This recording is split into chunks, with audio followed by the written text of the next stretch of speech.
be a summit. This is the lower bracket. Yesterday was a hit, today's gonna be a smash. The games are ready. This is the lower bracket. Win and you're in. So let's see what happens here in game one. Tix is out of here. Swizzy and Pixie. Absolute cinema! Whatever happened in game number one doesn't matter. Badil takes down visuals. Oh my, that was big! Manuni and Gapsana, they clutch up and take the game back. Two of them already down. Go one after the other though, but Badil, every time that these guys are on screen, you can expect the heart of Germany to follow with it. And they're ready to take more than just that. King and Praise, first Elim, that one's easy. Second one, that's a wrap. Another 10 elimination game. What are we witnessing from above? They made it look easy. I mean, whatever comes my way, I just fight it. 3 more matches to be played out. Marius eventually takes him down, leaving Muzz by himself, and he's about to face that same fate. Shadow goes up, high ground control still heavily in their favor, and Pablo's finish. It's all up to whether or not Gino can actually bring this one back, but he only has a sliver of HP. But yet still, Gino returning fire, and Virgo finding the final shot. When we try, we lock it. The penultimate chance for our duos to make their way. Shockwave, the only option, tries to go up, and he wins the fight. Welcome to Championship Sunday. We've got to celebrate the Düsseldorf! I think the game carries that hype going into this last one. So many big names here, they need to clutch up. Again, it's now or never. I drop. Sato taking down one. Marius the only one left. They have the HP advantage. Marius and iDrop are out. They don't want to just take part in day 2.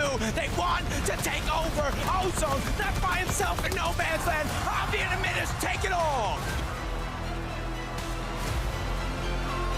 Tomorrow we compete for $250,000 and the title of Summit Champion.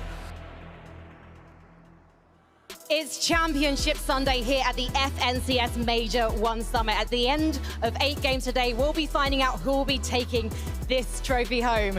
Are you excited, Düsseldorf? Now, Düsseldorf, you've been such an incredible crowd all this weekend. I felt like maybe you deserved a treat. Would you like to meet my friend, maybe? Yeah? No? The thing is, he's a bit shy. So I need to test you, because if you don't make enough noise, I can't introduce you to him. Düsseldorf, we'll just do one test first. Would you like to meet my friend? Okay. We can definitely do better. So here we go, guys. Please welcome my friend, Düsseldorf!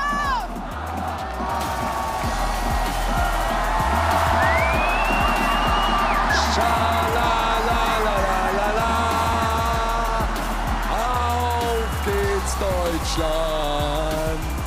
Scha-la-la-la-la-la-la.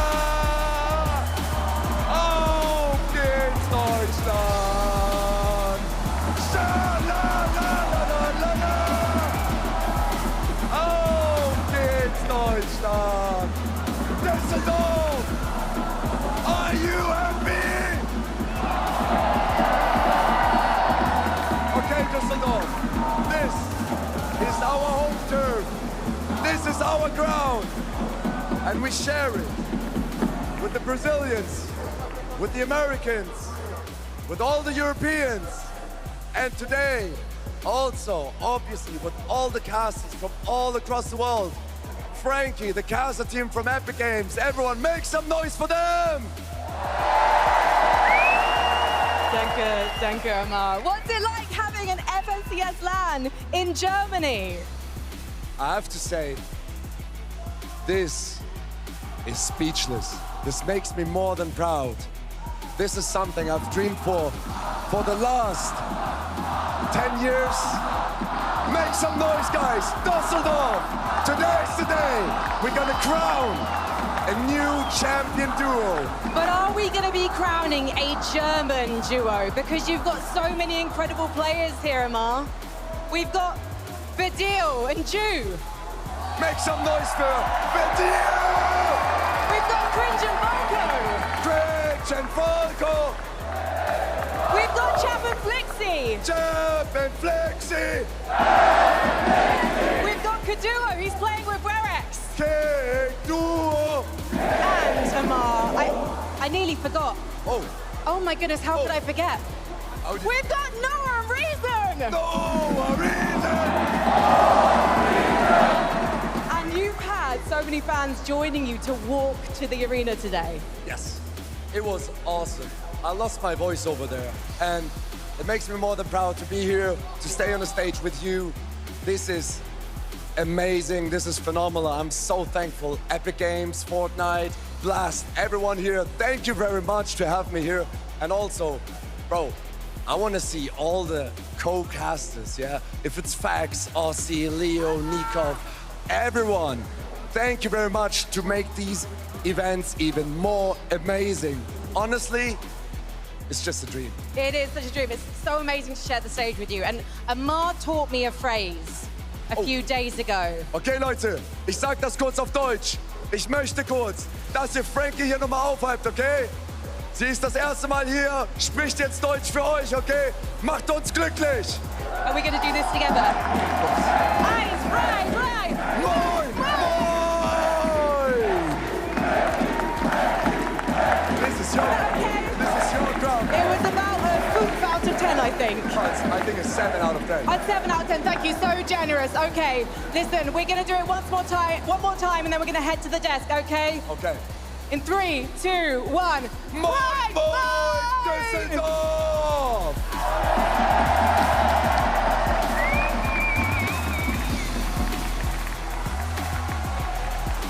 Fortnite fam, welcome to Championship Sunday. This is the FNCS Summit. We've had an upper bracket where the top 25 duos won their way here. They watched things play out in the lower bracket where 25 duos were waiting from the second chance qualifier. There, the top 25 moved on into today. And now 50 duos will leave their heart and their soul on this stage and battle for a brand new title. FNCS Summit Champions. Welcome in, Fortnite fam. Today, it's about to be a movie. My name's Zeke. Joining me here on the desk, we've got Vivid, we've got Mini Minor. Friends, where's the hype? Woo!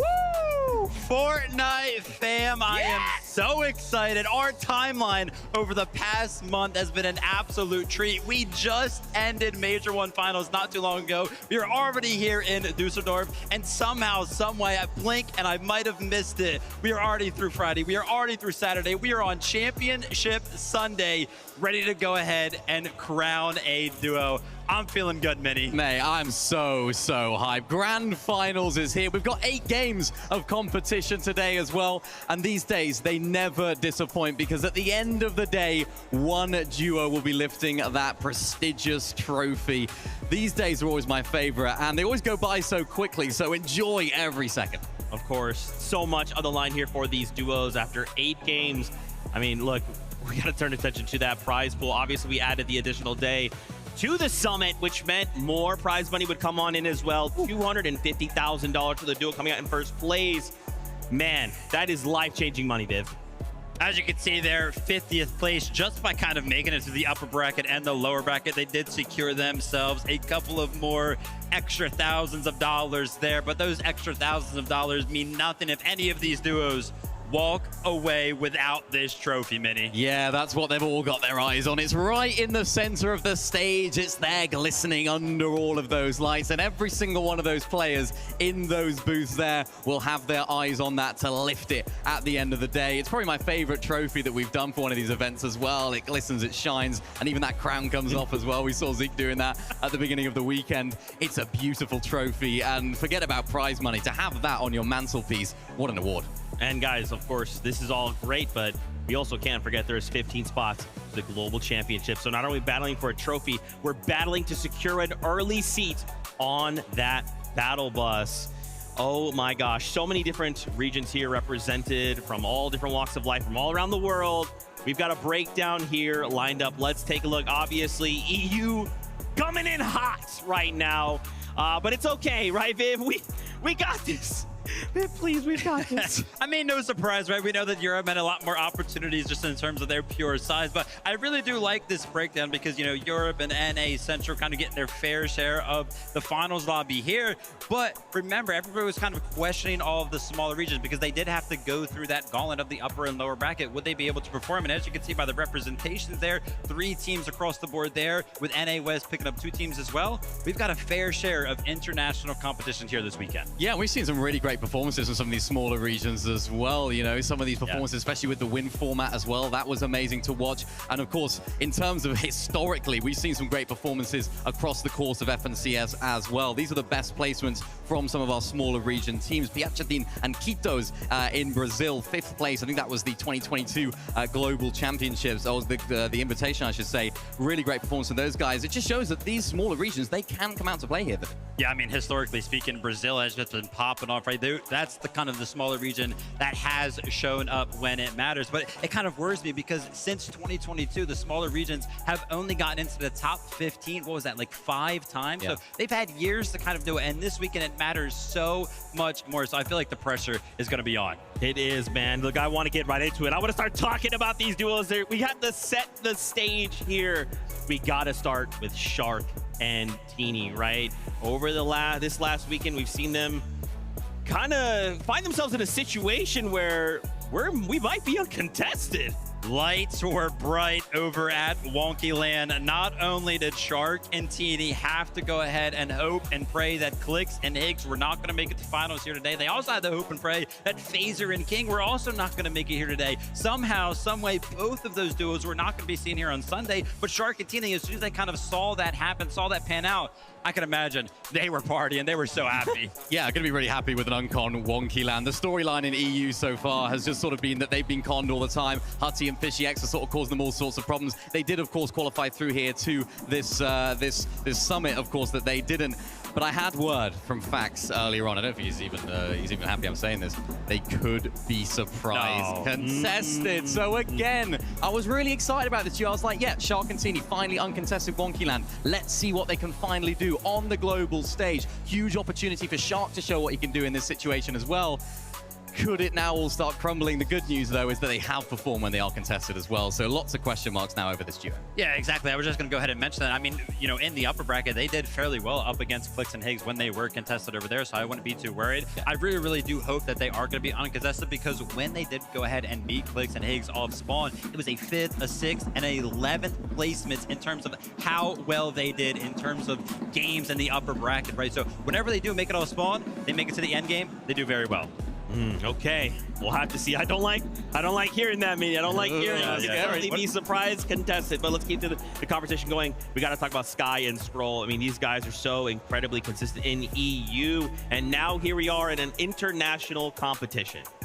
Absolutely. I mean, Sky and Scroll, I feel like there's a lot of eyes on this duo. Obviously, they won EU Major 1 finals so dominantly that it feels like the snowball effect coming into the summit, it must be carrying over with them. But I've been hearing many, right? Like Veno, we've talked to him about it. He's like, dude, I just don't like the fact that this duo, they seem to be just doing the same exact game plan and getting away with it. Yeah, we sort of spoke to Veno about that on day number 1. They sort of basing up on the side of that hill just outside of their drop spot. One of them stays inside the POI and tries to sort of get some of that loot inside of Battlewood. And I think what they've been doing now since the course of this weekend, they've actually been trying a few different strategies to try and combat that potential lurk play from Veno that we've sort of seen him do and try and do over this weekend as well. They've actually both left the POI, tried to find tags together, not just worry too much about that sort of refarm, getting that loot inside the POI. So from what we've been looking back at some of their games from, of course, that upper bracket, they do have the potential to sort of counter that strat that Veno might try and do this week. Yeah, I feel like a lot of people, Zeke, are kind of looking towards Sky and Scroll and feeling like Herb and Veno are the duo that can kind of stop them from kind of climbing to the top. So we'll have to kind of keep a very, very close eye on how Sky and Scroll have prepared for that aggressive playstyle of Herb and Veno. Man, from one goat to another, Veno obviously here competing alongside Curve. These guys are titans, right? You know, I feel like for Veno, it's we kind of continue to underrate him. Oh, Veno, like, you know, he's not that good, whatever. It goes over to EU, wins, comes over to NA, wins. I mean, what is it going to take to be considered a GOAT? Honestly, a LAN win. Realistically, Yeah, that's the one thing that he hasn't done seemingly in his entire repertoire of Fortnite achievements. A very, very experienced player. The perfect partner for someone like Curve, someone that needs that level of sort of level-headed and that level of leadership, I suppose you could say, in the duo. And Veno is the perfect candidate for that. We've seen their performances this weekend. And I'm really intrigued about Veno because he always seems to have something under wraps. You never quite know what he's going to do when it comes to the grand finals day. And we saw it in their upper bracket games. We saw them trying to lurk around. They lurked around the sort of teams down towards the south side. And we can have a look at some of these clips right now. They're sort of going down towards that south side. We were speaking about it to him on the telestrator. This is something that they can do. They have the ability to do. Doesn't always work out for them, Vivid, but it seems like a strat that they were cooking. Maybe they'll do something different today. Yeah, obviously, Veno learned early on in his first kind of attempt to lurk and pressure some of these duos here at the LAN that it might be a little bit harder than it was over on the NAC region, but they continue to do this, right? This is what they are comfortable with. This is what they feel the most confident in doing. Also, it's really, really cool because these strategies where they like to lurk on a lot of teams, it's actually revolves around staying in the swarm a lot of the times. And the reason they can do that so easily is because they know exactly where all of the vending machines are around the map, so they obviously can go over to these, pick up all of those heals. And then cool little things like this. I mean, jumping into the mist, using the overdrive, plus the vent that's on top of the building to go ahead and make sure that you can find your way towards the fight that you want to be taking.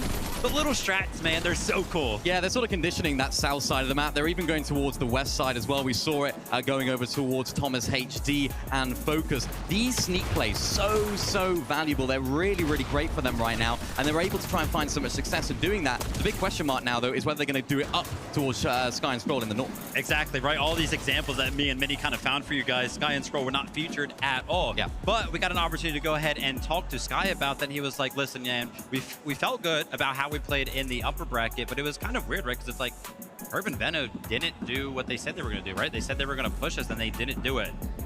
Very Veno-esque. He's not going to show you everything that he wants to do, of course, in the upper bracket. He's going to save it for the finals. So I'm kind of guessing, Zeke, that we're going to be seeing Urban Veno push towards the way of Sky and Scroll, like what?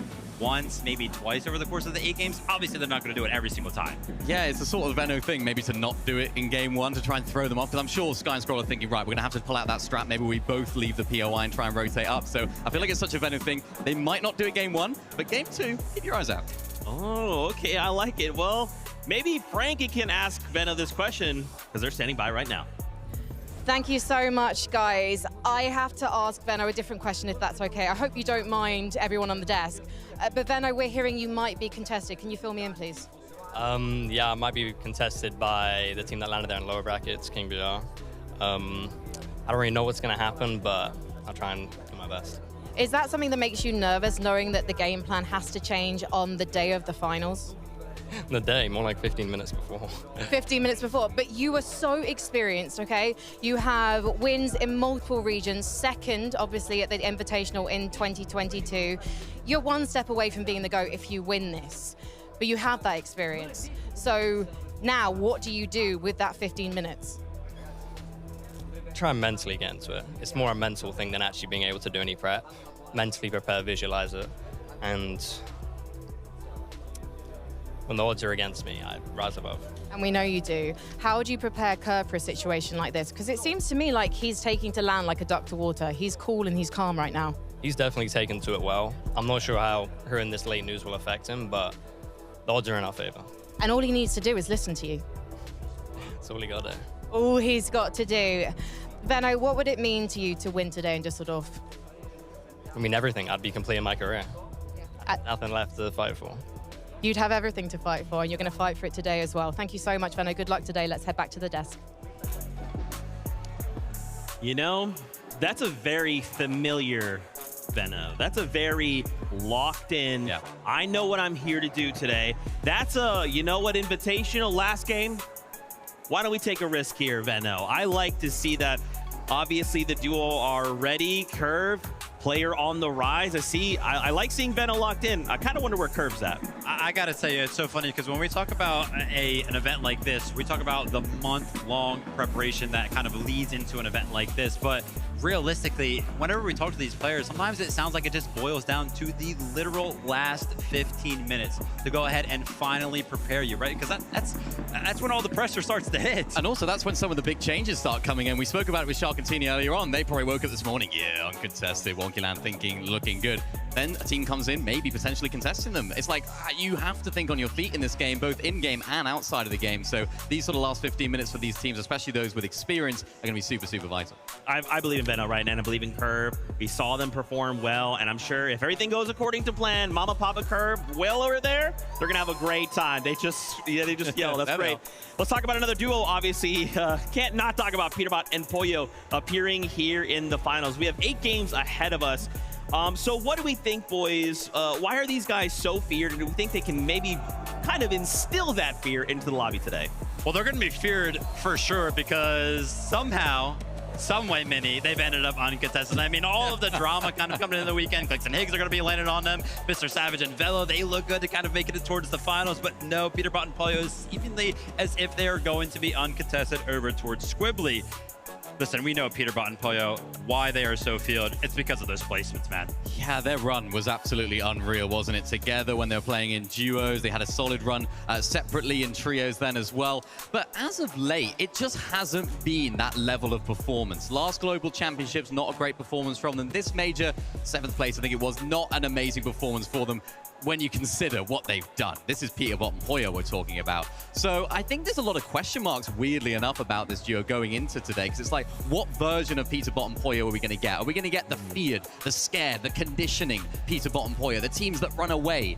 Or are we going to get the Peterbot and Pollo where you're kind of unsure what they're going to do when they go into a fight? I suppose the good news for them this weekend and now today is that they do have a lot of contestation around them, so they will be able to make those aggressive plays. They'll be able to third party, and I think that's really going to play into their favor. Let's go ahead and talk about those performances from Peterbot and Pollo that kind of really haven't been Peterbot and Pollo as 7th in Major 1 finals. Even though they got 7, right? We kind of expect them to win. They didn't win, so we're kind of like disappointed. 7th is still very, very good, but Pete, he still had the most damage done, still had the best damage ratio. So individually speaking, like both of these guys are still performing very, very well. Obviously, that was back in Major number 1. Kind of talking about this weekend though, Minnie, you know, looking towards the upper bracket, I feel like they started out pretty slow and, you know, kind of coming into Sunday, I was like, yeah, man, we really didn't get to see much. So I went back, I looked at their matches and I was like, wait a minute. They had a 12 elim second. And I didn't even remember it, man. Like, where does this stuff come from? This is why you can never count them out. It doesn't look like they're going to be doing good this weekend, but the duo just has so much potential. Like Zeke mentioned, like you mentioned, it's just a big question mark of what version of the duo we're going to get. It's just so uncharacteristic for them because especially us on the desk, the whole buzz around the arena, it's all like Peterbot Pollo, especially going into the last couple of global championships. They've kind of flown under the radar a lot, and I think that's why they've sort of ended up uncontested. They haven't really been talked about enough, I suppose, in these competitions because, as you can see, in individual games, in these individual moments, they are still that Peterbot and Pollo. Oh, man, I like to hear that. We'll have to see. And guess what? Frankie's standing by with the duo right now. Let's hear from him. Thank you so much, guys. That was an interesting thought from Mini Miner. Mini Miner was just saying he's not sure if people aren't contesting you today, because not because they're scared of you, but because they've just potentially underestimated you, Pete. Do you feel a bit forgotten? Nah, I definitely don't feel forgotten. We are uncontested for a reason today, and we're gonna win. So what happens if someone does come and visit you at Squibbly today, Pollo? I mean, we prepared to be contested either way at this tournament, so I think we'll be fine. And do you like the fact that there's so much infighting going on around you? You've got a lot of contested duos surrounding you. Is the plan to literally go and spoil all of their days? I mean, I don't want to say too much, but I guess we'll see. We'll definitely see. We've got 8 games to see you guys get the job done. In terms of your duo right now, how close do you think you're being to being back as the Peterbot and Pollo we know from 2024? I think this tournament will prove to everyone what we already know, that we're the best team in the world. So. But do you think you do have something to prove? Because 7th in the recent NA Major 1 finals, you came 15th on LAN at the Global Championships last year, which is uncharacteristic for you, Pete. Do you feel like you've been slightly humbled, or do you feel like you're 100% Pete right now? I'm 100% me right now. I'm definitely gonna win this tournament. Okay, well, it's committed to camera. Pete's saying it. These guys definitely winning the tournament, Zeke. Frankie, I'm down. Listen, I'm a Peterbot Pollo fan. All right, I'm down. But like you guys called out that question mark, right? I feel like this is a very critical moment for the duo. They're either going to come out and they're going to, let's say, win. Let's say even be in the top 10. or they're going to fall. Maybe they miss that top 15, going to lose a ton of aura, right? This is a really critical moment for them. Man, Pete and Pollo outside of the top 15. I don't even know if that's within the realm of possibilities. I really do like the answer, though, right? Kind of the adversary that they were kind of facing coming into the weekend, but that made them prepared for so many different situations. I feel like they just look too good to place outside of top 15. I mean, what the heck? Yeah, I mean, I think they'll place top 15. I just like the way that they conducted themselves in that interview right there. It was just, you know, I think it's very easy in this game, in esports and sports and things like this, to let that outside noise affect you. They seem to be inside their own world. They seem to be inside their own bubble. They still believe that they are the best team in the world. They have good reason to believe that as well. In terms, on paper, in terms of, you know, fragging ability, they are that team, so they can prove it. Okay, dude, I want to see that. I'm down. I'm sure this crowd will be down for the two. I wanted to pivot here, come back to EU. So I feel like a duo that's maybe flying. It's hard to kind of quantify this. Is it like a dark horse? Is it underrated? Are they overperforming? It's Darm and Demish, right? Like, it's weird that there is so many duos that we kind of highlight or being talked about, but then it's like, hey, wait, these guys won, quote unquote, upper bracket. So like, why are we not talking about them? Man, gear up. If you're not sure of this duo's history, gear up and get ready to hear this, because these guys kind of took the scene by storm. Just starting last year, they made their first FNCS finals, and where did they place Mini? Instantly coming right out of the gate, 5th place. They followed it up with a 3rd place, a 17th. Then they got 6th place at a LAN event. Are you kidding me? Just like a couple months ago, you made it to your first FNCS finals, then you placed 6th place, and then started off major #1 this year. They did go ahead and finish 7th place. So this duo has shown that they are just so consistent when it comes to these types of lobbies that I feel like we had to kind of talk about them as one of the favorites to place in the top 5. Yeah, and the main storyline for these guys going into EU was that they didn't have a drop spot. Every single time they went to different drop spots, they just, you know, they still did well. And I suppose that's the narrative about these guys, is that they switch drop spots a lot, and when you say that about a team, it's like, oh, they can't find a drop. You usually think, yeah, they've been performing bad. They haven't been doing good, so they're trying to find what fits. Every single time they go to different drop spots, they're still doing good. They're so adaptable. It's unbelievable. I don't know how they do it. Even in upper bracket, they switched over to the west side of the map towards that treetop terrace, or where that treetop terrace area used to be. And I was actually speaking to their coach, Sven, and interestingly enough, online, Darm has a lot of packet loss. Where he lives, his internet is not that great. So when he's playing in game, he's actually struggling to move around the map. So really interesting dynamic and really interesting expectation here, because Darm, no longer on packet loss, on LAN, 0 ping, and with the calmness that Demish must have had, because, I mean, I was speaking to Sven about it as well, that, of course, Darm struggling with that packet loss. Demish has to keep his cool as well, because imagine your teammate can't move, you know, internet issues. He has to keep his cool as well. So now, with that sort of problem out of the way on this 0 ping LAN server, look out, these guys could be here to play. Darm Unchained, ready to strike at this lobby and kind of say, hey, you guys weren't talking about me this weekend. You made a mistake. Well, guess what? Frankie is, that's right, standing by with them. Thank you, guys. Darm, remind us what happened to your original drop spot, because we're talking about how in the major finals you didn't really have anywhere to go. So what happened? How did you end up in that situation? I mean, it's literally got deleted 1 week before Grands, and we had just to improvise. We landed on 5 different spots, and we managed to do top 7. I think it's a really good placement. It's a great placement, given that you had to switch things up. So how did you find the right spot for you this weekend? Because you're uncontested right now. Well, we tried like almost every single spot on the map, and Tip Top was the best for us. Was it also the best for you because people didn't want to fight you for it? Yeah, I mean, we're pretty good, so there is no point to fight us. But you did come first in the upper bracket a couple of days ago. But do you think that is because you weren't contested? Yeah, but I think that's because we are the best. Okay, because this is the thing, right? On paper, you guys are the best. Winning the upper bracket recently, you qualified to the Reload Elite Series finals in 1st place. You came 6th at the Global Championships last year. This team has got everything going for it. So why aren't people talking about you as the favorites? We're just underdogs. That's all I can say. I want to hear from you as well, Dom. You had thoughts on this. I mean, I think we're going to prove that we are not underdogs anymore. I think you are. Polska Gurum. Let's head back to the desk. Right. Like, the thing is, we can't even really call them underdogs. Like, they're not underdogs if they're winning. It's such a weird spot to be in, but I really do have high hopes for the duo, and I hope that for themselves, they can show this lobby what is up. Now, obviously, coming into this weekend, really important, not only coming out of that major, But even being here in some of the practice games to kind of say like, hey, look, you know who we are. We want to have and claim a POI or a spot on the map, because being uncon, especially now, is critical. Yeah, I mean, you can kind of hear it from them themselves. They kind of feel like they are the underdogs, but they are very, very willing and proud to go ahead and admit, like, hey, listen, we're going to prove everybody wrong. We're ready to be considered, you know, favorites going into the rest of the year. I'm looking forward to it. They just haven't won. They just need that win, I think, just to sort of solidify their spot as not underdogs, because they're always going to be that team. They're always sort of thought of in the shadow of Cami and Seti being that Polish duo. This is the new sort of blood coming through in Poland. So really excited to see how they can do. And if they can win here this weekend, what a way to mark your spot. I love it. I love it. Okay, Viv, we got to do it. We got to let the Fortnite fam know. You've been cooking up in the lab. Okay, you've been looking at the map. You've been seeing some things. Talk us through it. It's nothing too crazy, but I want to go ahead and coin this conversation, the cons and the uncons of a format that we have here at Summit, because one of the biggest conversations coming into the weekend was how NA on NA it kind of felt when we were talking about all of the drop spots. It was like, dude, like, oh my gosh, man, NA has no hope at this event.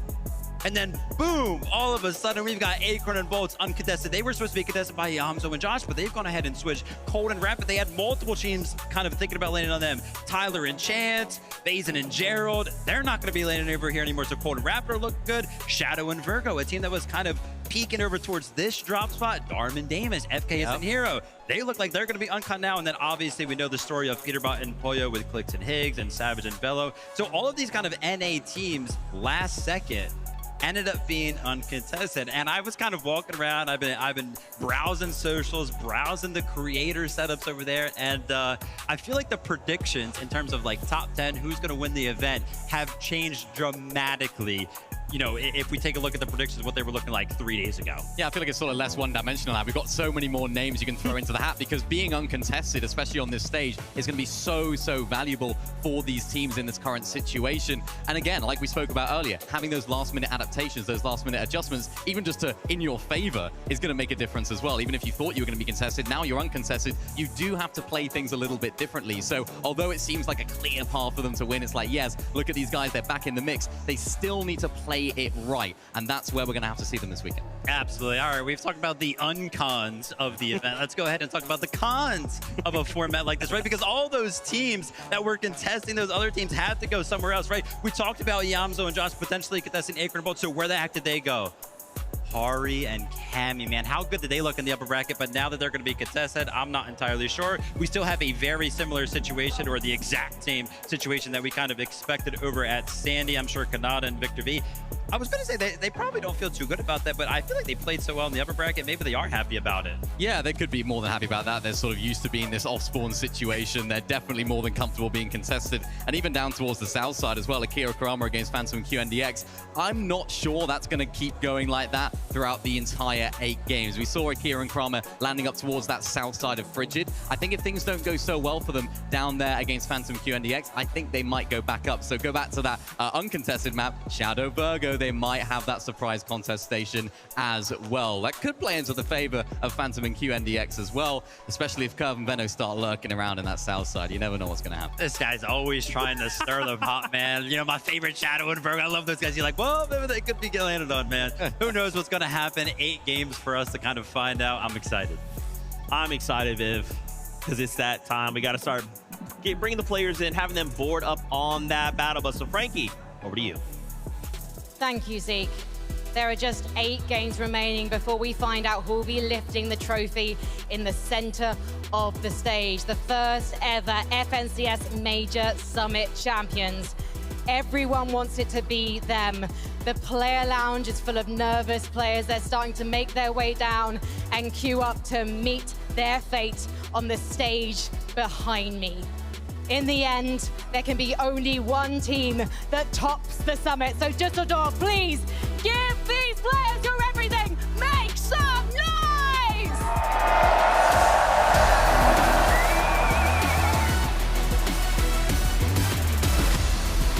You can go big or you can go home, but we all know that Vico and Malibuca are ready to take on the world. It's Candy and Damo. You might have counted them out, but look at them now. OCE, this is your chance.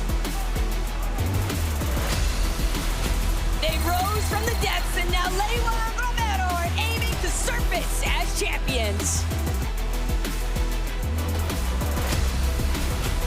The elite duo, Yamso and Josh. They dominated the second chance. They made it through Lord. It's now or never, boys. Having already won a game on the big stage, Cringe and Twine know exactly what it takes to come out on top.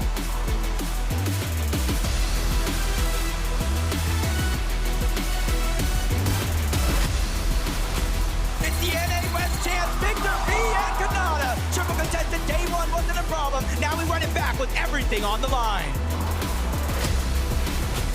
The Polish powerhouse, Dorm and Demish. Nobody is safe with these two in the lobby. They want to win it all. One of EU's finest, Yevko and Panther. They made contested looking easy. With everything on the line today, can they make history? Coming through from the upper bracket, Resigns and Tinka. Way to put OCE on the map. They have the crowd on their side today. It's Champ and Flixie. With 1 day left, they have to make it count.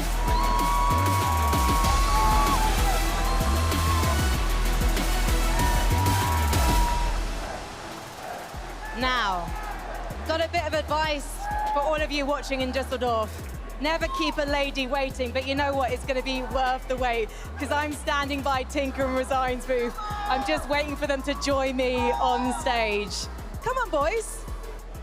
I thought we'd made arrangements to meet. Come, Tinker, Resigns. Congratulations on making it to Championship Sunday. Neither of you have placed inside a top 20 before on LAN. How do you feel about your chances today? Well, we're contested off spawn. If we win our off spawns, I think we could do really well today. So how much have you been practicing those off spawns? Oh, every single day, like we're botting, we're super locked in. Like, this is an easy 8-0. An easy 8-0. Oh my goodness, there must be so many Australian fans watching you at home saying, yeah, we're Aussie and we're gonna do this. Do you have any messages for your friends, your family, people watching around the world? Just thank you for supporting me and just, I'll do you proud, I guess. I think you will. I think you already have, boys. Please take your seats, get ready, because we've got to head over to 11-2K with Victor V and Kanada. Thank you very much, Frankie. Vic, I mean, day one, you came in, you told me you were feeling confident, you were feeling good. You had a different swagger about you. Are you feeling that again here today? Bro, obviously, I'm feeling more today, especially I know me and Kanada, we've been practicing this whole week. Kanada's got some strats cooked up, bro. I've been warming up in the practice room. Bro, we're ready. Nada, a lot of people had questions going into day one. It looked like a messy situation. You guys made it look clean, simple, easy. What's the key to replicating that today? I mean, the problem with me is that I get things done, you know what I'm saying? So even if I'm triple con, if I'm getting grief, I'm gonna make the best out of the situation and try to do my best to win. Are you walking away with a trophy today, though? That's the question. We're gonna have to find out sooner or later. I believe in you. I believe in you, Vic. I spoke to your dad and he said even he was surprised by the confidence you had as far as, you being able to big up yourself today. What do you have to say to the fans, everybody that wants to see you have, a big performance today? Just wait, if you wanted to see that, you've come to the right place. Short but sweet, short but sweet. Back to you, Frankie. Thank you so much, guys. Representing Argentina, we have Lua and Romero. And Lua, what an incredible performance here at your first LAN. You're making it look easy, is it? Yeah, I think. Like, we played not that good, but one game, just enough. I mean, you played so well, though. You're uncontested today. Chap and Flixie, they don't want to go up against you. I don't know why. Maybe they lose. Oh, maybe they lose. Maybe they've learned from experience. And Romero, thank you so much for joining us here in Düsseldorf. I hope you're having a great time. And I hope you could tell your friends at home, watching, everyone supporting you, how you're feeling about today. Que muchísimas gracias por estar aquí y que si tienes algún mensaje para tus fans aquí en el estadio y también pues en Argentina. Bueno, más que nada agradecerle a todos los que vinieron acá, que hay gente que vino a bancarnos a nosotros, así que eso. A la gente Gorilón, Didi, todo lo que se están encargando del stream, que nos están haciendo la banca y nada. Quiero decirle que vinimos preparados y que vamos a dar pelea. First, to all the fans here in the arena, thank you. It means so much to have your support. To Gorilon, Didi over there in the co-streamer area, also, it just means a lot to have them cheering, and just super, super thankful for all the fans supporting us. Well, thank you so much, guys. Good luck today. Let's bring on the next teams.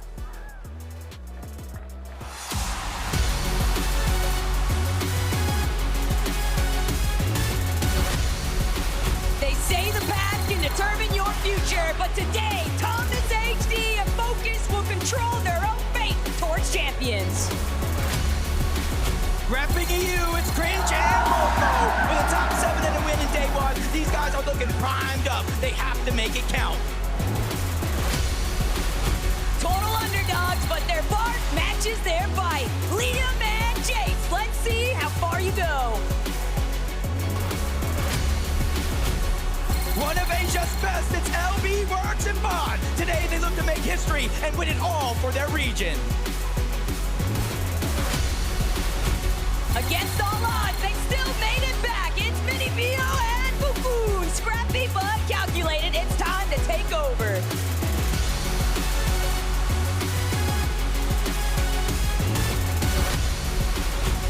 A new day, it's Acorn and Bolts. A twisted mind paired with a young star. These guys are looking to shine bright at the end of the day. The hardest fate is Messiahs and Scary tonight here in Germany. Give them a performance to remember. It's Nutty and Gantetta. Winning a game to qualify to Sunday must feel good. Time to repeat that here on the big stage. A duo built in the final hour, but Kiduo and Warings have already proven they're capable of overcoming any obstacles. No practice, no problem. Swizzy and Pixie will always find a way to show exactly why they're at the top.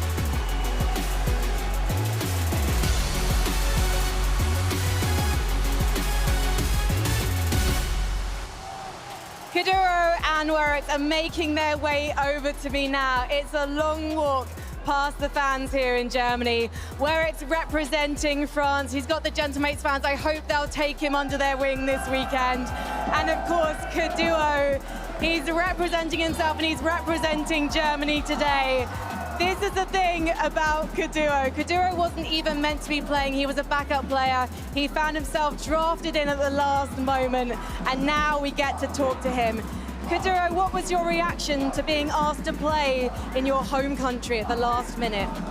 I mean, I was just happy. To be fair, I was playing a different game, but when Varix DM'd me to play it, I was like, yeah, I'd closed a different game, and I just started playing with him. Why did you want to choose Kuduro? Why I choose him? Like, I think he's really good. Like, he have good IGL. Like, he can do good things actually. And I'm here for real, like actually. So. Well, this is interesting because you don't even like IGLing that much. I call you the reluctant IGL, but you're so good at it. I mean, you just gotta do what you gotta do. I don't like it, but I have to. Well, you make it look easy, and I can't let you go without asking about this. What is this? I can take in English? Of course, bien sûr. Bon les gars, je suis là pour gagner, hein, vous le savez tous les frères. Faites-moi un maximum de bruit les frères s'il vous plaît les gars, allez hein.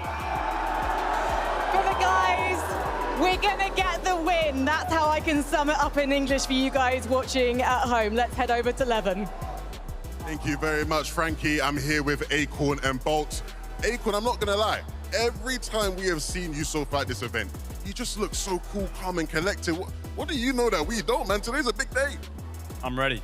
That's all you gotta know. I mean, Bolt, you told me on day one, Acorn is the best IGL, and from the way you play, you clearly believe that. What do you have to do today to show everybody that you are one of the best fraggers, if not the best fragger out there? I just gotta play off Acorn and hit my shots. Acorn, 4th place, day one. It feels like when people predict you guys in tournaments, they put a cap on you. You don't see too many people saying Acorn and Bolt are gonna come out and win things. How are you gonna prove them wrong, and how do you look to take the victory today? You know, we're just gonna play our game, we're gonna work to our strengths, and we're gonna make it happen. Good luck today, boys. Sending it back to Frankie. Hello, Germany, or should that be Guten Tag? I found some German players. We had to talk to you guys because Cringe and Volko, the fact that you're here in the upper bracket, it must be so exciting. Yeah. It's your first LAN. Yeah, it's my first LAN. I'm really excited. The crowd is amazing. I mean, it's a lot of Germans, you know, it's home soil, so I'm having a lot of fun. And I think you're going to have a lot of fun today because you're uncontested. Does that mean that endgame is a guarantee? I think our game plan is really good. I think we will make 7 or 8 games today, so I'm pretty confident in our game plan, and we work on our end games as well, so I think it's going to be good. And Volko, is there anything you'd like to say to this crowd? Ich war auf Deutsch. Danke an alle, ne? Alle Deutschen, die hier sind, und zu Hause, sind alle die Besten. Und ja, mal schauen, was wird, ne? Dankeschön, guys. I've got to say cheers to these guys because we've got to bring on more duos.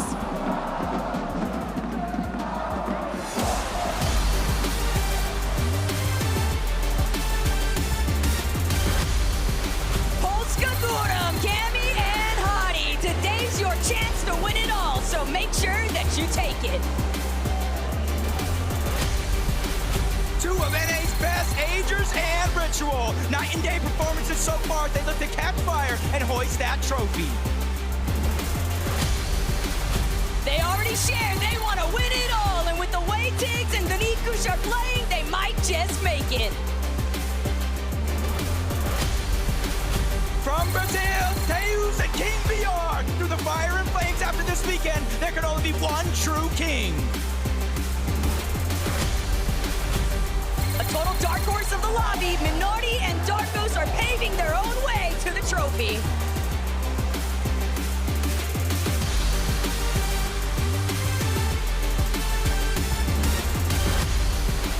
The NA champs, Benno and Bird. 2 region wins are not enough because guys are looking to dominate the global stage. Welcome back, Rainy and Nalu. Today's forecast, sunny and bright. Let's see what you've got. Sometimes all you need is a chance. And Tyler, you can never count these guys out because that's when they become dangerous.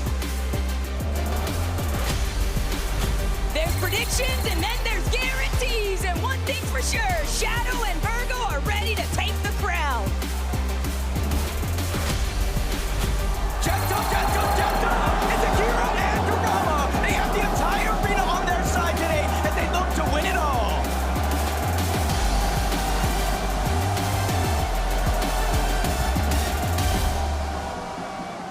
I'm over here with Tiggs and Danikush. For me, you are the revelation of this entire event.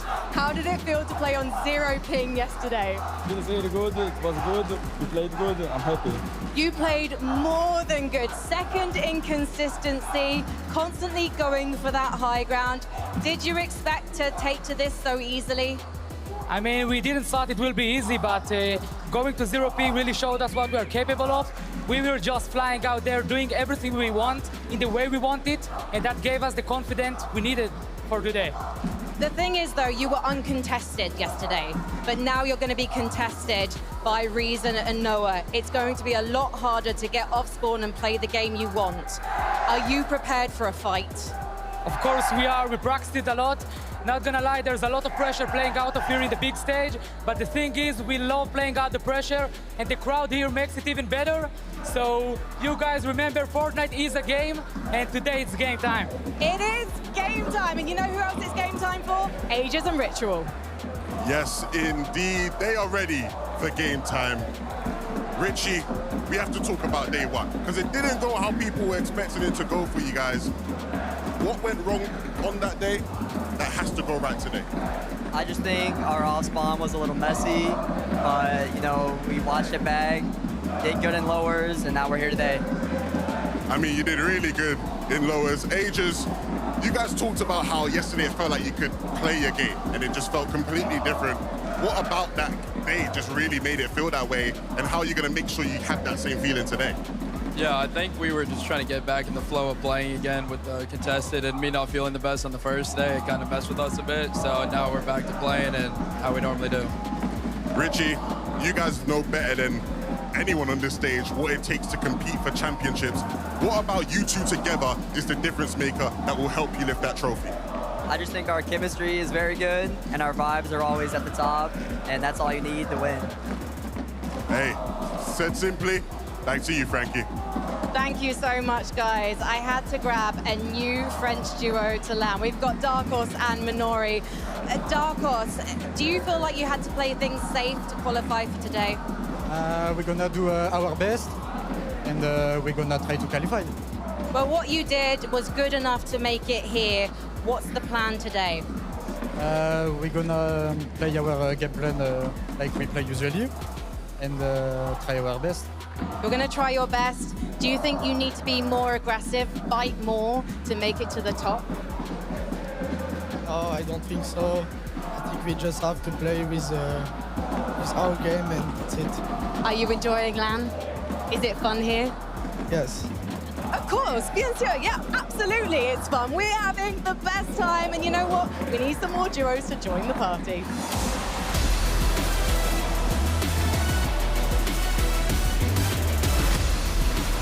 EU superstar Sharkantini. It's been wonky, but will they rise to the top for Champions View of Summit? Repping NA, Cole and Madden. These guys continue to prove everyone wrong. Destiny just might be on their side. Prime to win any race, the Italian Stallions, Belusi and Zangi are charging straight for first place. Get loud for Reed and Cooper. They battled through a contested fight once. Now with everything on the line, can they do it again? Everyone counted them out, but they forced their way in. It's Oceana's Alex and Reckless. EU's #2 team. EU's #2 team, Gino and Pablo. With global spots on the line today, they don't look to slow down anytime soon. Brimming with confidence, Grace and Kingeling, your future looks bright after yesterday's win in Game 3. They showed up to play, it's Izzy and Nosif. Top 4 yesterday earned their spots in finals. Today, they can earn a legacy with a win. Full steam ahead for QNDX and Phantom. Finals is here, and now it's time to truly show out. Dusseldorf stand two of the hometown heroes are here to claim their crown.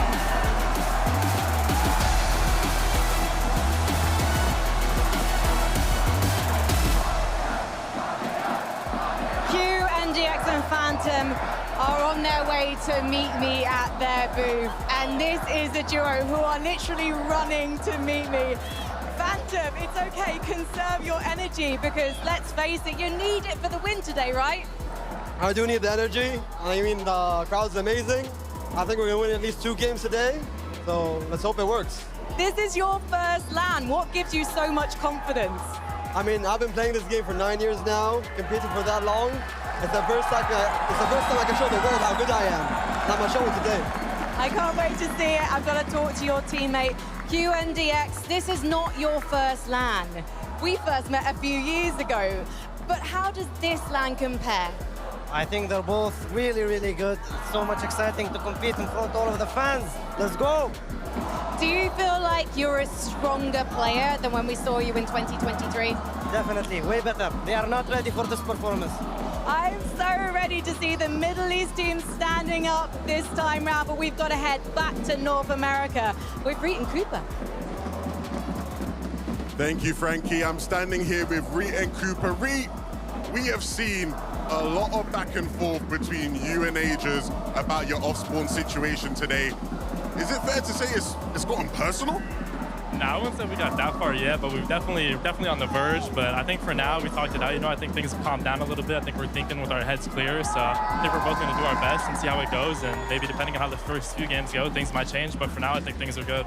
Sounds like you're ready if things ain't going to plan to heat up the off-spawn a bit more. Maybe. Cooper, again, you know what it feels like to lift up a trophy on a stage like this one. Coming into this day, do you feel similar to how you felt back in 2023 when you lifted the trophy with Miro? Honestly, a little bit. You know, I'm going to this tournament with no expectations, no pressure. I'm just out here to have fun, you know, being contested. It's a lot of a different game, but, you know, I'm looking forward to it. Good luck, boys, off spawn. I really need to hear from Vidil and Judo, Frankie. The crowd was going crazy for them. They are. Düsseldorf say hello to Vidil and Ju. Ju, you tweeted last night. You nearly gave up on this game. Things were not going your way. But now here you are, on LAN, in Championship Sunday, with a crowd chanting your name. What does this moment mean to you? I mean, I can't describe it in one word. It's been amazing support. Dankeschön an alle Deutschen, die hier sind und supporten. Ihr seid die Besten. Dankeschön. And do you think that what you've experienced is a lesson for others to never give up on their dreams? Yeah, that's what I've been told. Like, don't give up on your dreams. You can make it. Like, I was no one. Now I'm playing with Vidil on the main stage. I mean, life is amazing. Life must be amazing when you're playing with this man. Vidil, what would you like to say to your fans? Ihr seid die Besten, ich liebe euch. Guckt euch mal an, ihr seid die Besten, ich schwöre. You're lost for words, aren't you? How unbelievable is it to know that so many people want the best for you and they want you to lift that trophy? Bro, I don't know, I'm about to cry. I can't believe this is unbelievable. Like, I don't know, like... Take a moment. Thank you for being here, no cap. Like... Take a moment, guys. Get ready. You know you have the crowd on your side, and right now, let's meet our final duos.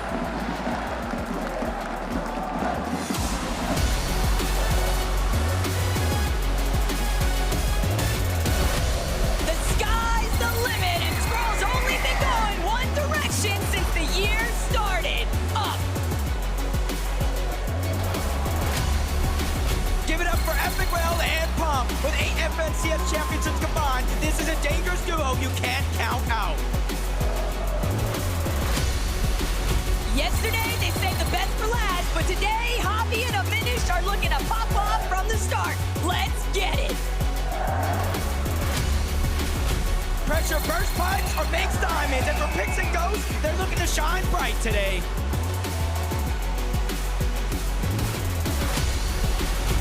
Middle East FNCS champions, they rose to the challenge of qualing in day one.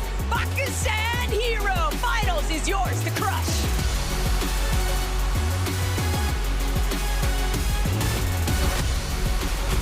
The brothers, Peter Pan and Wario, they've already dominated global LAN once, and they look to take over this one as well. They overcame the pressure for their seat in today's competition. Golden and Ozone, show us what you've got. Feel the breeze, it's cold and rapid. Winning a game in upper bracket today looked easy. For the lobby to stack, can they do it again? The final stretch is about to begin, and Skyjump and Momsy, they're aiming to bring the trophy back home. The crowd loves O'Reilly. It's not going to be easy, so they look to feed off the energy to win it all.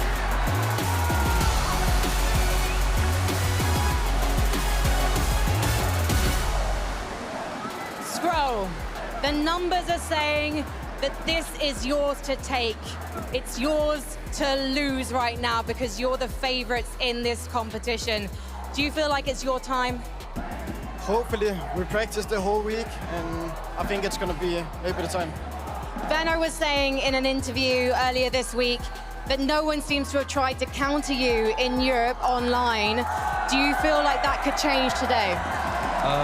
Yeah, I mean, we prepared for it in Grand, so with no one doing it, we're going to be even more prepared for it today. So that means that we haven't seen everything from you yet? Not at all. Well, we've got 8 games to see it. Let's head to 11. Thank you very much, Frankie. I'm here with Rapid and Cold. You guys have quickly emerged as favorites coming out of NA. Rapid, I was talking to you backstage, and I could see you talking to Pete. It sounded like he was trying to get in your head a little bit, trying to rattle you, throw you off your game. How do you stay cool, calm, and collected? I'm not gonna lie, I just ignore him. Nothing you can say can get to you? No. Cold, earlier this year, when you and Rapid first formed, it wasn't instant, great results. I remember him saying he didn't feel like the chemistry was quite there yet. Here on the stage today, is your chemistry where it needs to be to lift that trophy? Oh, 100%. You guys saw we won the last Div Cup, and we're going to win this tournament right here. every time you step on the stage, everybody's expecting a legendary cold performance. How are you feeling going into the competition? Do you feel like anybody on the stage can mess with you at all? Nah, nobody can mess with me. I hope you all know that. Hey, whenever Cold speaks, you gotta listen. But I wanna hear from the fan favorites. Frankie, take over. Thank you so much, Levin. Reason. What was your reaction when you qualified through the upper bracket for today? I mean, in our opinion, it was pretty expected. We wanted to qual. We knew we had the preparation for it. We were putting in the work, and we just wanted to do it because it's the home stage, you know. Are you prepared to be contested today, though? Yeah, we already practiced a lot, but it is what it is. We'll do what we can, and yeah. And I know that the crowd are going to be on your side. Noah, what's it like to have these guys in your corner? Hey, vielen Dank an alle, die hier sind. Mach mal Lärm! Reason, it feels fitting that we leave the last words with you. All around this arena, people have been chanting your name, playing your map, wearing your t-shirts, and getting so excited for you. But what do you want to say to them? I mean, I'm going to say it in German. Ich danke an alle, ihr seid alle die Besten, egal wen ihr von uns supportet, egal ob es oder nicht. Ich liebe euch alle. And I want to say a special shout out as well to Fact City and especially Savage, to the Savage community. I'm doing this all for him and my viewers at home and here, yeah. And yeah, I love you all. Ich liebe euch alle. Best of luck, guys. Please, one more time, as we head back to the desk, give it up for Noah and Reason!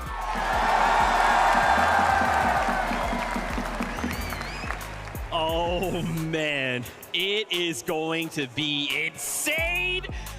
I am so hyped, Vivid. I am so hyped. So many teams coming out here. And I love, too, that we kind of get to see a little bit of their personality, right, as they start to come out through these stage. Unfortunately, the camera missed it, my favorite one. As Pete kind of comes down up on the steps, he starts rubbing his hands together, he looks up, Fact City gets up, starts swinging his shirt around, bro. I'm excited, dude. I'm excited. I mean, there is no question who Pete's the biggest fan in the stadium is. Look at that. He's over there. I see you back swinging that shirt once again. But it's cool to hear from all of the players. I think my favorite response there had to be Rapids, right? Levin kind of stirring the pot a little bit, or at least trying to, hey, man, hey, Pete's trying to get into your head, you know, what do you have to do? He's like, dude, I just don't even listen. Like, was he talking to me? I don't know. Yeah, same with Reed and Cooper as well, asking about the off-spawn, how are things going to go, is it personal? They're putting all that aside. They're thinking, right, okay, this is the current situation. We're contested. If things don't go well, we'll go to plan B, we'll go to plan C. They're not letting all that outside noise affect them, which is very easy to do on a big stage like this. Yeah, I mean, I even think back to like the Vidil part, right, where we got to talk with him and him getting emotional, hearing the fans kind of go crazy. You know, now more than ever with 8 games, right? So we're kind of used to the more traditional 6. We now have 8 games. We have to try and do this all in one go. And like you say, we've got this crowd. We now have a ton of expectations. We have a bunch of pressure. We have a stacked lobby. How do we focus through that? It's really, really hard. Yeah. It is just super, super hard. Every single player is going to have their own form of kind of reset, right? Something that they kind of resort back to, a thought maybe, some sort of breathing technique. I know a couple of our players were very, very persistent on the idea like, hey, listen, man, I need gum. I need to be chewing gum when I'm up there on the stage. Right? Just all of those little things. It's going to be different for every single one of these players, which is why we always talk about the importance of experience, because if you have been up on a stage like this before, you know what works for you. Yeah, and I suppose coming into this, right, everything is new for these players. A lot of players will have the first time experience. It's a different environment to what you're used to. You're on a different desk, you're in front of a massive crowd, you're on a stage, you got lights, you got cameras. All that stuff is brand new. You're not used to that. But as soon as they sit in that seat and their eyes lock in that monitor, it's back to normal. It's just Fortnite. They've got to try and lock into that and try and drown out everything else. I've never been on a stage like that. Vivid, you've had the pleasure of doing it. It must be really, really difficult to do that, but they have to do it. Just go back to what you know, stick to the plans, and don't let anything else affect you. Yeah, I had a moment not too long ago to hop on a Cypher PK stream, and that's something we talk about, right, is when you come back to a LAN environment, it can be difficult, right? It really can. I think from an outside looking in, you know, you can think, well, why aren't these players performing like I watch them at home? Well, dude, it really is that comfort zone, right? Yep. There is so many of these tiny little factors, and it could just be one thing, right? That mouse being just a little too slow, that mouse pad not being quite long enough. Guys, I would love to ask you, though, obviously, as we start getting ready to board this battle bus, let's talk about predictions. Viv, who do you think could walk away? What are your top 5? I can't believe you've done this to me, Zeke. First of all, only limited me to 5 teams. I'm sorry! Brother, I could have picked like 10 different duos that I think could possibly come first this weekend. It is seriously impossible, but I had to make a choice. Zeke forced me. So my top 5 for this weekend, who I think is going to place where, first and foremost, it hurt. It hurt not only put an EU team up there in first place, Sky and Scroll. I think they look way too good in Major number 1. I think the game plan that they have coming into the weekend, they talked about it. We know the adjustments that we have to make. We have some backup plans ready. Vico and Malibuca, again, an EU team there in second place. Here's the thing that scares me about Vico and Malibuca, is that we had this giant conversation around Vico being nervous, right? He woke up, he was like, dude, I'm a little bit nervous. Yep. He still played incredibly well day of. If we have Vico, who is an experienced person kind of coming into an environment like this, who is able to fully reset and still play well, I think they have to be a shoo-in for top 5. And then obviously I'm kind of rounding out my predictions with some NA teams, Cold and Rapid, now that they're uncontested. Way too good of a team to kind of place outside of the top 5 for me personally. Acorn and Bolts, also best IGL in the world as he's heard. And then I rounded my list out there with Curve and Venom, who a lot of people are kind of discounting. They're like, their strategy's not going to work on a stage like this. But I think Venno, he's always got something planned. You never know what it's going to look like, right? And you're absolutely right. There was so many. It was really difficult, actually, to pick these top 5s that we came up with. And speaking of Vico right there, being nervous coming into it, we saw it on the cameras just a minute ago. What were they doing? They were like dancing. What they were doing. They're still doing it right now. Of course, I spoke to Vico yesterday. He likes to sing a little bit going into it, likes to calm his nerves, try and just get on the same wavelength as his team. But I want to talk about my top 5. A team that didn't feature in yours, Vivid, Shark and Teeny. I did do this before. I heard that they might be surprise contested by Epic Well and Pump, but I still think they can still do it. They proved that they can perform off spawn. Vico, Malibuca, too good of a team to not top 3, especially since their situation hasn't really changed too much in terms of contestation. And Sky and Scroll, you have to put them in there. They're going to be in that top 3 for me. And Acorn Bolts as well, of course. Darm and Dimash, very, very similar lists, I suppose you could say in that regard, because you can't ever count out Acorn. And Acorn in that upper bracket, then you have 2 bad games. They had some pretty unfortunate zones as well. A lot of those zones were pulling down to that south. So it just seemed like they got better throughout the day at actually dealing with those south zones. So as an EU fan, if I put my EU bias hat on, I'm kind of scared of Acorn and Bolts. They could be lifting that trophy at the end because they are just that good. And Acorn is just that good at leading. Guys, I'm so hyped. I just heard the call. The games are ready to go.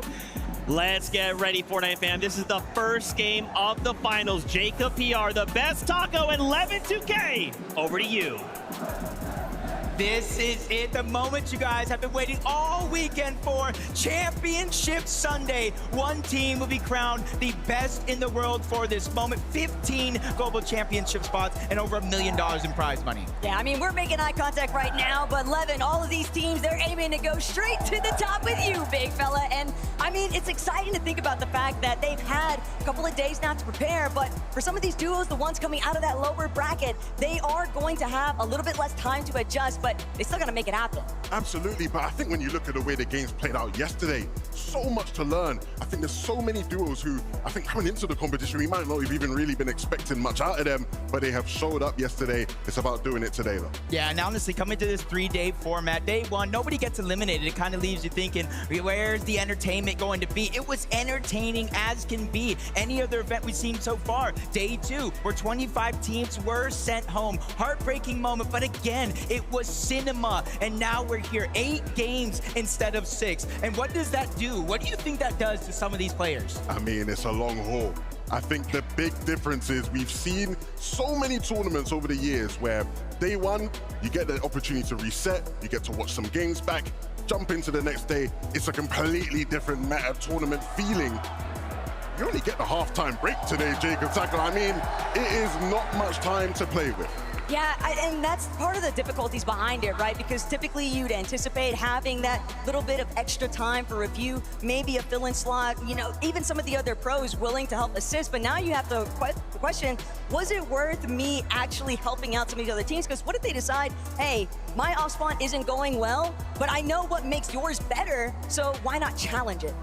Yeah, and that kind of makes me wonder, you know, we've seen superstar teams take over games and begin to run away with it. And now with 2 extra games, there's kind of that comeback potential. It's almost that mental stamina a lot of these teams and individual players are going to be forced to really deal with at the end of the day. But I got to maybe ask you guys, we saw some predictions on the desk. I knew it was coming. Got any predictions for us here? I mean, I feel like there's so many amazing teams who their Osborne situation looks favorable. They look like they could make great runs. I'm going to pick one from each region I'm really looking forward to. The first one from EU, I think Vico and Malibuca are looking good. Sneakily looking good in a way that I think a lot of people now are starting to look and say, that day 1 performance, Vico said he was nervous, they played with so much ease, and it was so impressive. And then on the NA side of things, Taco, I'm liking Cold and Rapid, man. Cold and Rapid. There's something about the aura about them that just inspires you. It's something about the way they've been playing through 4 fields also. And when you think about a lot of the off-spawn contention that's taking place around them, they're one of the few teams on the outskirts of the map, but they still have an easier path inwards in comparison to those other duos surrounding them. Their surge opportunities are looking much more favorable. I'm right there with you. Cold and Rapid, 100% highlight for me. And now I'm just going to sound like a copycat because Vico and Malibuca would have been the sly underdog team that I'm kind of looking at too for EU, because so many people, I think, just have that dependency on the Peterbot Boyo storyline, them potentially being uncontested now at Squibbly. It's hard to ignore Shark and Teeny and everything they've been able to accomplish through the years so far. But Jacob, ultimately, it's hard to really dictate what happens throughout the journey of 8 games, and we just know that all of these duos are expecting something different. Yeah, honestly, coming into this one, you guys probably saw on Fortnite competitive, I was honest, instantly answered Cold and Rapid right out of the gates, and now watching all the action through the last 2 days, it almost has me scratching my head, because you mentioned Vico, Malibuca, Shark, and Teeny. They made it here through a contested wonky land, and now they're being able to play like themselves, a little bit more freedom, and then you even have Acorn and Bolts. I've never seen Acorn look so calm, cool, collected in my entire life. Bolt's looking confident as well. This one's gonna be hard to predict. Yeah, I mean, Acorn and Bolts, I think the way that you put it, Levin, in that interview was really said best. Everybody seems to just cap these guys. It's always, yeah, they're going to be top 3, but it's going to be the 3rd place. Yeah, they're going to be top 5, but it's going to be the 4th or 5th place. It's never number 1. And all I can think about is reflecting back to even Chapter 5. So many people have always counted Acorn out, but historically speaking, he delivers in the moments that he says that he's going to. And what a day and time it would be to really show the world that they are winners. No better stage to do it on than this one here. I think the interesting conversation when it comes to contested versus uncontested teams, though, is as much as we know historically you want to be uncontested, it gives you the best chance of success. We've seen some of the players on the stage have unbelievable performances while being contested. Shark and Teeny, to talk about them, ooh, are they going to get surprise contested? What's going to happen there? I think even if they are, we've seen what they can do to some of the best players in the world while being contested at Wonkyland. And part of that, I think, is also just building off of the fact that it's the time to elimination. Duos that are able to find those quick frags off spawn, they're going to be the ones that ultimately establish their surge off rip, and then they can just pick their movements after the fact. And that's what we really saw out of Shark and Teeny in day 1. Sure, game number 1 didn't exactly go their favor, but they tried to play it through a different method. The moment that they actually got up close and personal, we saw what happened after. Yeah, and it kind of leads me to kind of like the next question about, we are talking so heavy about that first place. That's what we came for, $1 million prize pool, of course, but the 15 global championship spots. So if you find yourself in game 7, game 8, probably out of distance for that first place, you still have something to fight for. Absolutely. And I think the interesting thing about us having 8 games here for the first time is we always, in a 6-game format, have this understanding of when do we start to panic? When do we have to really turn things around? When are the games really and truly running out for us here? At this point, you're going to just have to get a feel for it, right? You might be at game 4, things aren't going well. You still have 4 more games. That's a lot of games to start to come back and get some points on the board. And so it's a learning experience for us, it's a learning experience for these players, but the best of the best will rise to the top as always.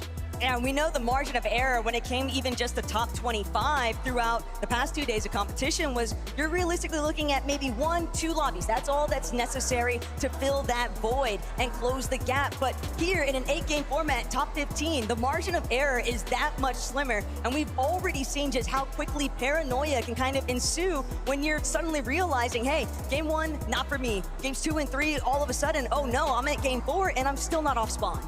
Yeah, and this is going to be kind of one of those things like game 1, you guys are talking about game 2. You know, Chino and Pablo, for example, a triple contested Sandy Strip. They didn't necessarily play well in day 1. They fell to the lower bracket, right? Triple contested again at Sandy Strip. But they had the 2 bad games in the beginning of the tournament and didn't necessarily go that well, but they were able to pick up the pace. I think as soon as these duos, these players are able to kind of play like themselves, comfortable, almost as if they're at home, that's when they're really going to find the success. And that's why I look at some of our veteran teams, the players that not only have been around Fortnite competitive for so long, but playing in person, playing at these LANs, the Invitational, the Global Championship, even the Pro-Am kind of gets you that experience that you need to play on the big stage. Absolutely, and I mean, we always talk about what's happening on the map, in the game. For a lot of these players, this crowd, their energy is going to be vital to success. They're going to need every single person in this building to be as loud as possible. So just to remind our players, people, Dusseldorf, make some noise! I know you guys wanted more than, how are you going to let Levin be louder than all of you?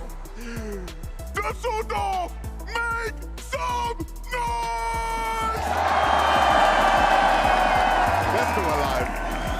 They are fired up and ready to go. And honestly, I see why. You know, they got so many hometown heroes, players coming literally straight from Germany, playing on that big stage. And I've seen it throughout my many years watching Fortnite. When we go to these regions in person, their fandom is out of this world. I know everybody remembers the Global Championship, and this event here is going to be one to remember as well. Absolutely. I mean, for so many of these players, game after game, it is just an otherworldly experience, being able to compete against the best. You look to your left, you look to your right, you look across the stage, and you see so many top players looking to do the exact same thing as you. I spoke to some of the players who are sitting at the top of the stage right next to a trophy. Some of them are saying, look, Levin, I mean, if we do well, it's not a long walk to go and pick it up.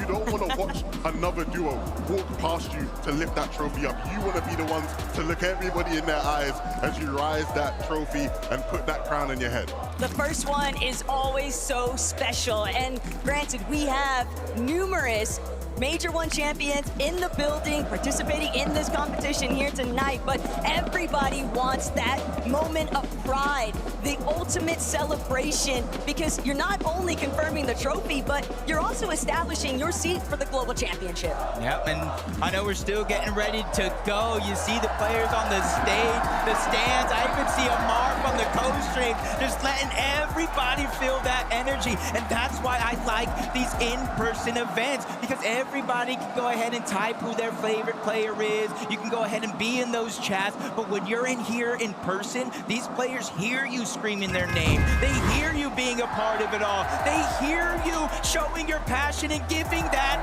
energy. And this is that moment you guys have all been waiting for. This is Championship Sunday. 8 games of full Fortnite competitive action where only one team will be able to plant their flag at the top of that summit and call themselves one of the best teams in the world. Let's get into the game.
season has never felt so good for Shark and Teeny. We know what they can do if somebody lands at their drop spot. Let's see what they can unleash here. They already have the high ground. Teeny, 4 eliminations, and immediately putting pressure down onto Gino and Pablo. That second height team Acorns being forced down. Everybody's being squished closer and closer together. And you can see on the lower side of the table, Dom and Demus, they're trying to establish something that will give Shark and Teeny a run for their money in this game.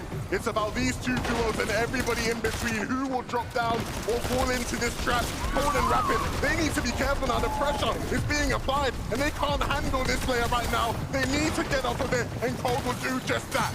No other options but to forfeit on Hyde and Cold. It cost them everything. They're out of here. Scroll still has a solo. What business does he have in this lobby? 3 eliminations and so many placement points. He is racking up the count. We are witnessing probably one of the greatest solo clutches of all time, but can it last? Shark and Teeny are finally dropping down. They know this game is so close to being finished, and they want to be the last one standing. Pressure on the Shadow and Virgo. Karam and Akira, they find Scroll, they take him down, they end the legendary run. They have been menaces since the start of this game, and they will look to continue that streak now. Demus and Dom, they have control, but then they lost it, and now they've regained it again. Shadow and Virgo sent back to the lobby, and the Kira will fall as well. Darwin Demus just here to remind everyone who's actually in control when it comes to the low ground front side. Gino looking back, Gino takes out Dark, just like that. Gino might be able to bring this one home, but still, as a solo, what's left?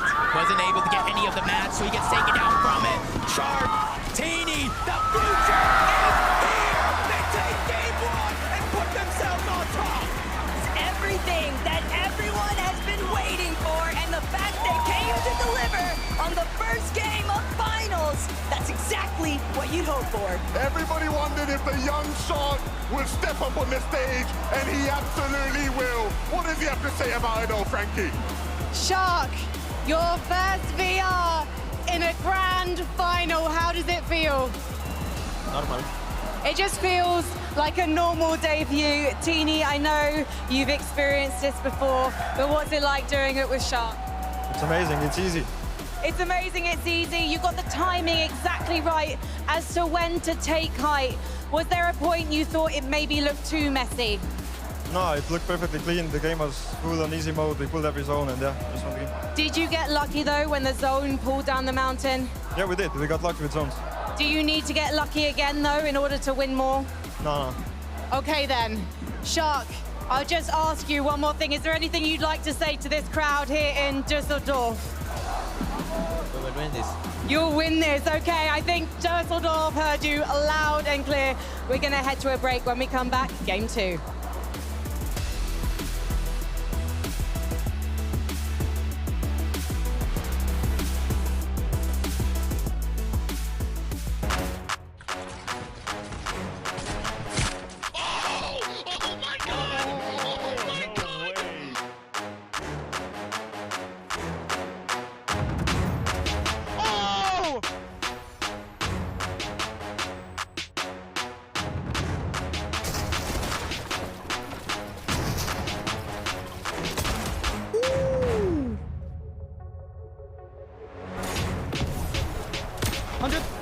I got hit with that one.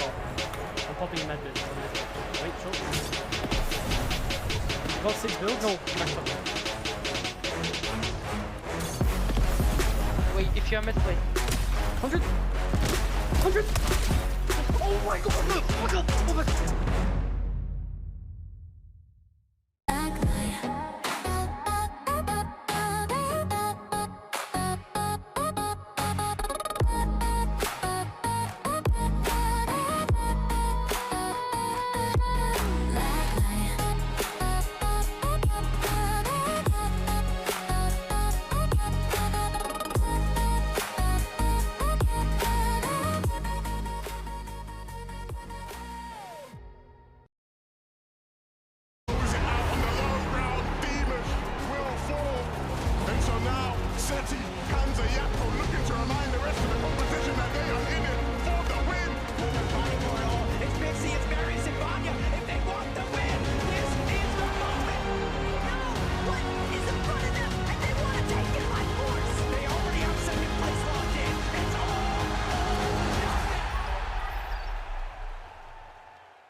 Fortnite fam, welcome back to the FNCS Summit. Day 1 of finals, game 1. And I feel like I'm watching a boop stream. Shark and Teeny come out and get a victory royale in game number 1. This is not a drill. This is really bad. Of course, it's really good for them, but man, what a way to kick off game number 1. Saw Skyas and Scary going up on high. The Spanish fans are going crazy, but look who was lurking in the backside, Teeny and Shark. This was a really important game for them to get right, because not only were they uncontested, we hinted at it earlier, potentially that surprise contestation, but they also got that zone at the end of the game. Huge performance from them when it mattered most. And I was on Bootstream earlier. I said, watch out, game 1, Sharkatini, they're going to win it. And look what's happened. So see if they can continue. I hope they can. Man, sometimes it looks so hard to play competitive Fortnite. Like we saw a dude that was kind of just chilling up on the higher ground. Shark and Teeny are seemingly like nowhere near in a position to go ahead and contest the higher ground. But the mist comes in, the overdrive comes in, and all of a sudden they go up like 20 layers and they're contesting the higher ground. Just a super sick play for them. Happy to see the guys doing well. So many duos, like so many duos. Just had little things here pop off for performances. I want to let you on a secret, though. Of course, Shark and Teeny got themselves a victory royale, but they are not currently in first place.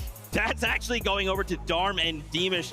This is why we had to talk about them at the start of the show. Again, there's like, it's like, again, I don't want to use the word dark horse because that's not what this team is. This is a tier 1, up in front, in your face, triple digits after game number 1 team. I mean, a 10+ elimination game felt like something we hardly saw in the upper and the lower bracket. And technically speaking, right, those lobbies should have been a little bit easier than the finals that we have here today. First game, the guys who were kind of calling themselves underdogs, the guys that kind of entered the scene just last year, are in first place.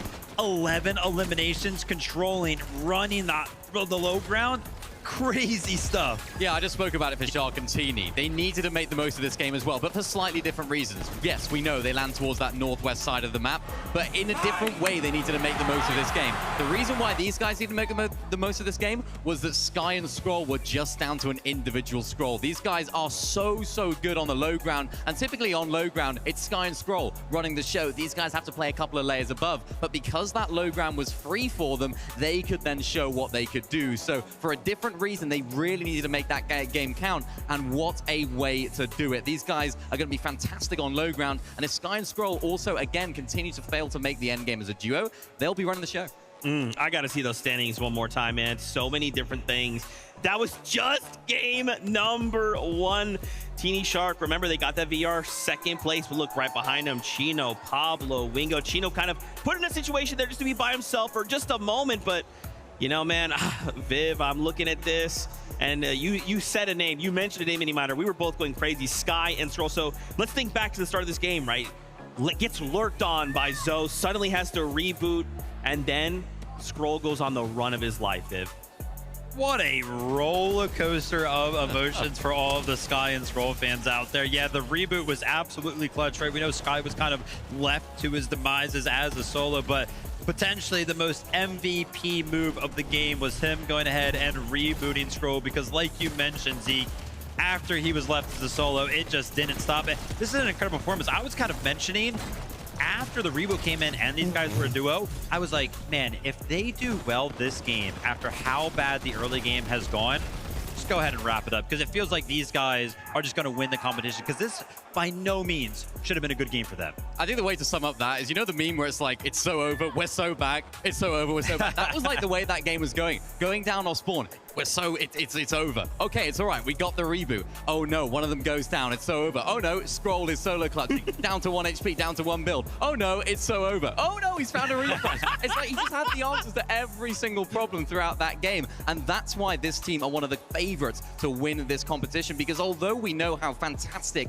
they are as a duo, a common theme when it came to them winning FNCS in Major 1 for EU was their solo clutching ability. And look out for that from both sides as well. Both of them are so good individually that you could put either of those guys in Scroll's shoes right there, and they would make the same plays happen. What I love about that point, Minnie, is the fact that, like you say, on EU, now we've taken a step farther, the farthest step we can, international competition, and they are still showing us why they are favorites in EU.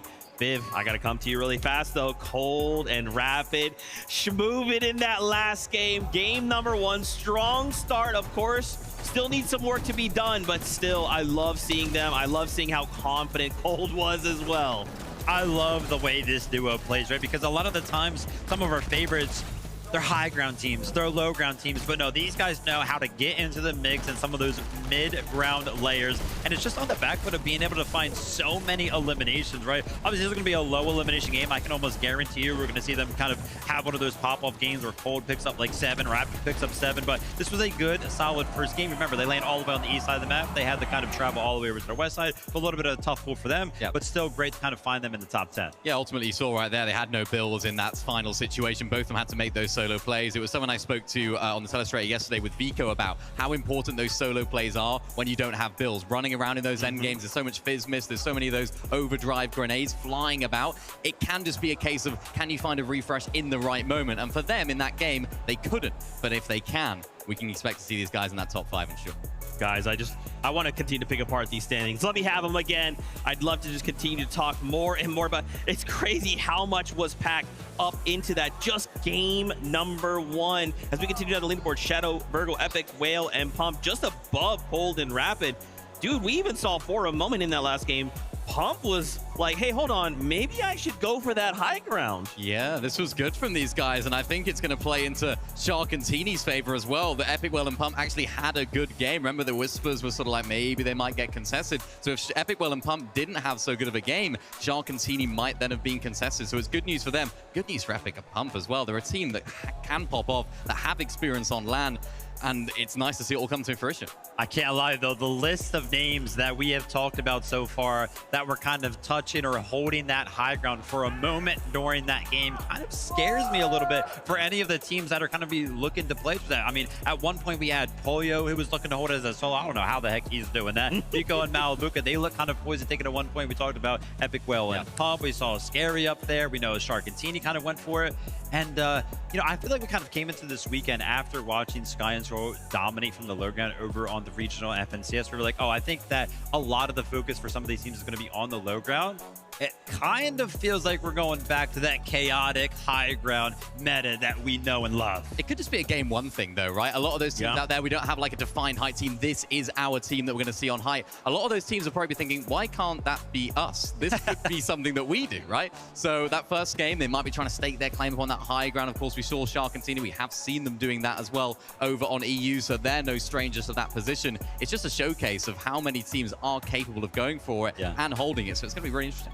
I love to see as well Fukun and Mini Pollo in 9th place representing Asia. We're sitting in the top 10. Let's keep bringing that heat right now. Also, Vico, Malibuca, a little bit of slower start, right? Currently in 12th place, but again, I don't want to get too crazy, right? That's just game number 1. Obviously, 8 games is the first time we kind of had like a format like this, but it's a little bit of a slower start than maybe we're used to, Mini. Maybe we're used to seeing this. What do you think? Yeah, it's a difficult one for these guys. Again, you know, they probably would have liked to have made the most of this game, considering it was the Northern Pole. So it's like, yeah, they were looking pretty good. They had a good Storm Surge going into this end game. They were picking up a lot of those eliminations. They crucially couldn't pick up those refreshes. Though, look at those eliminations so far away. And ultimately, this is what we were talking about earlier and yesterday with Vico. No builds. You have to try and make these plays happen. And if it doesn't go in your favor, Vivid, that's when things can start to crumble.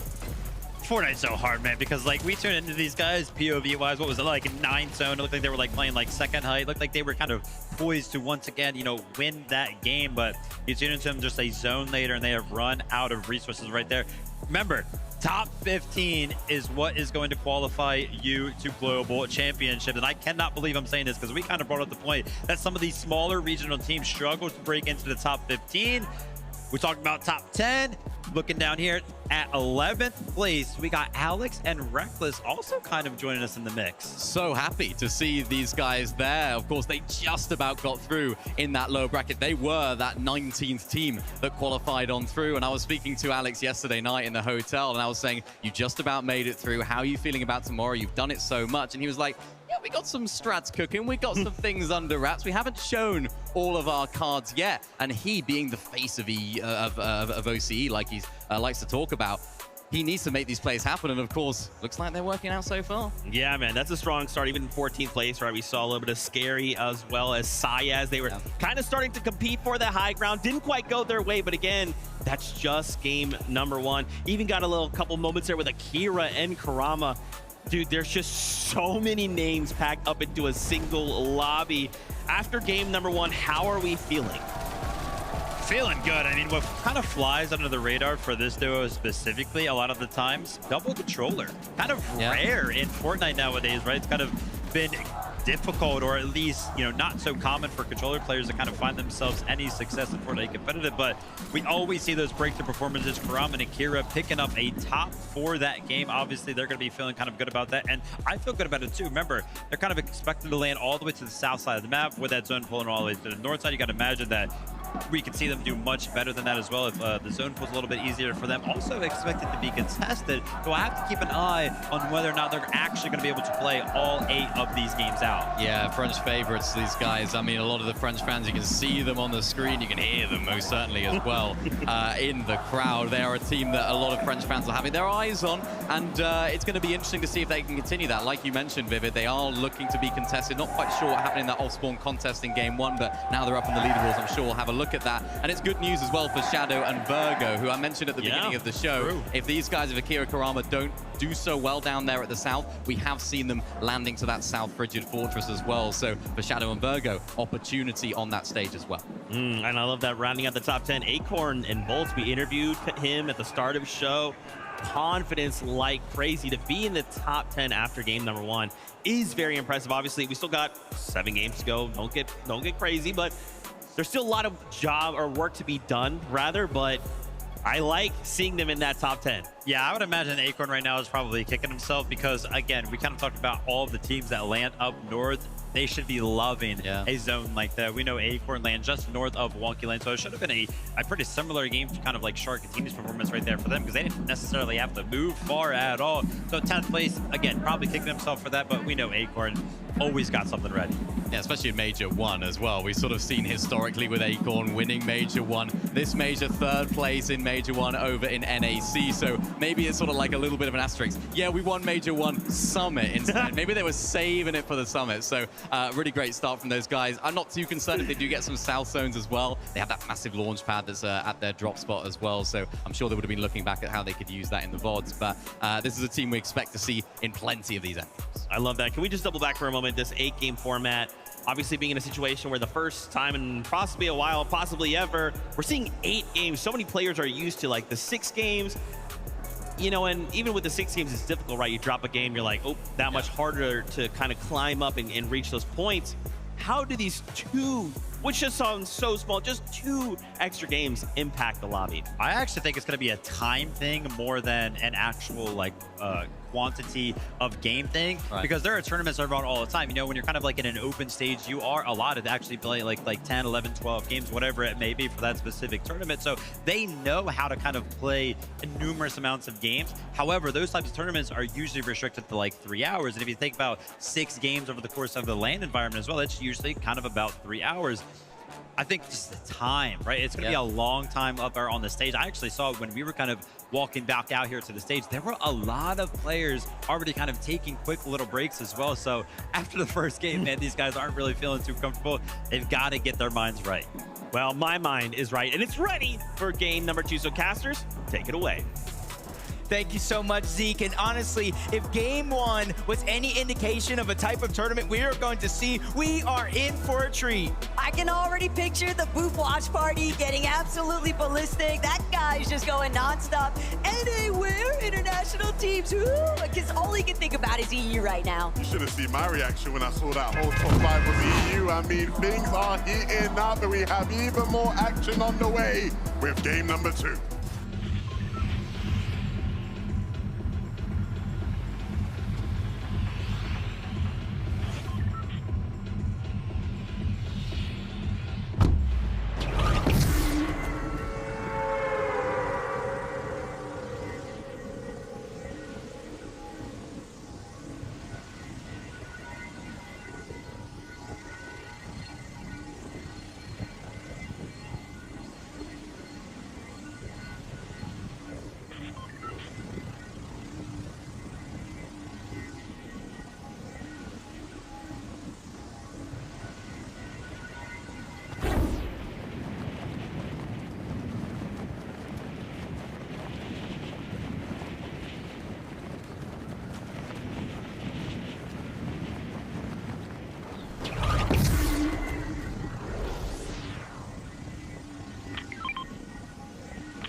Day landing, and they immediately converted into a victory royale here in Game 2. They've got to be feeling so good about it. Your layer is never too safe if Ritual and Aegis are in that end game. Frankie, what do they have to say about that one? Guys, that end game was sheer perfection. What do you think was the reason you were able to get to such a great end game? I just think we're the best duo, and we were triple con the first game and the second one, so it's the first game we got to play. And now you know how to get off spawn. Ritual, it was interesting seeing you manage to take height cleanly. When we spoke the other day, you said you were more comfortable mid to low ground. Why did height feel right today? Sometimes you got to get outside your comfort zone, and I think that's what we did, and it was the easiest game ever. So the comfort zone is now height? It's everything now. It is everything now. So, you had a problem game 1, triple contested, game 2, flawless. What's game 3 gonna look like now you have a target on your back? We know what to do now. We weren't expecting the triple con because we were practicing against Reed the whole time, so we're ready. All right then. Düsseldorf, please give it up for Aegis and Ritual! We'll take a short break when we come back. Game 3.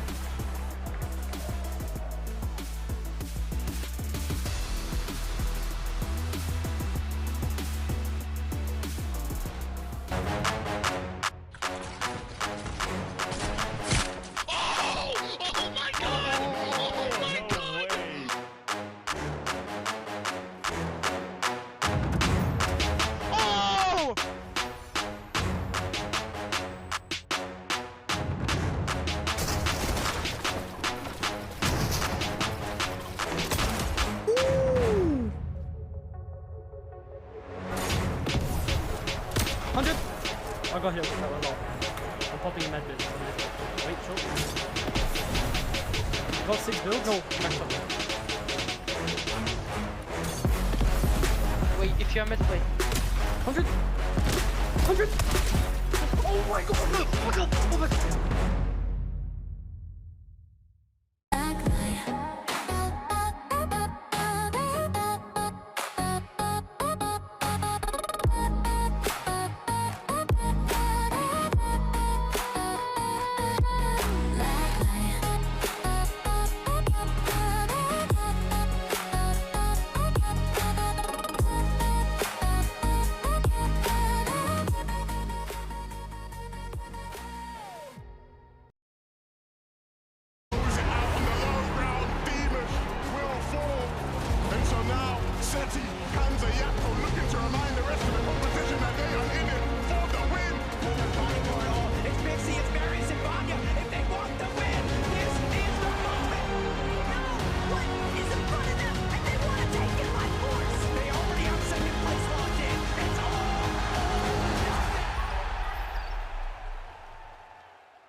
Fortnite fam, welcome back to the FNCS Summit. Putting my NA favoritism mask on for just a moment.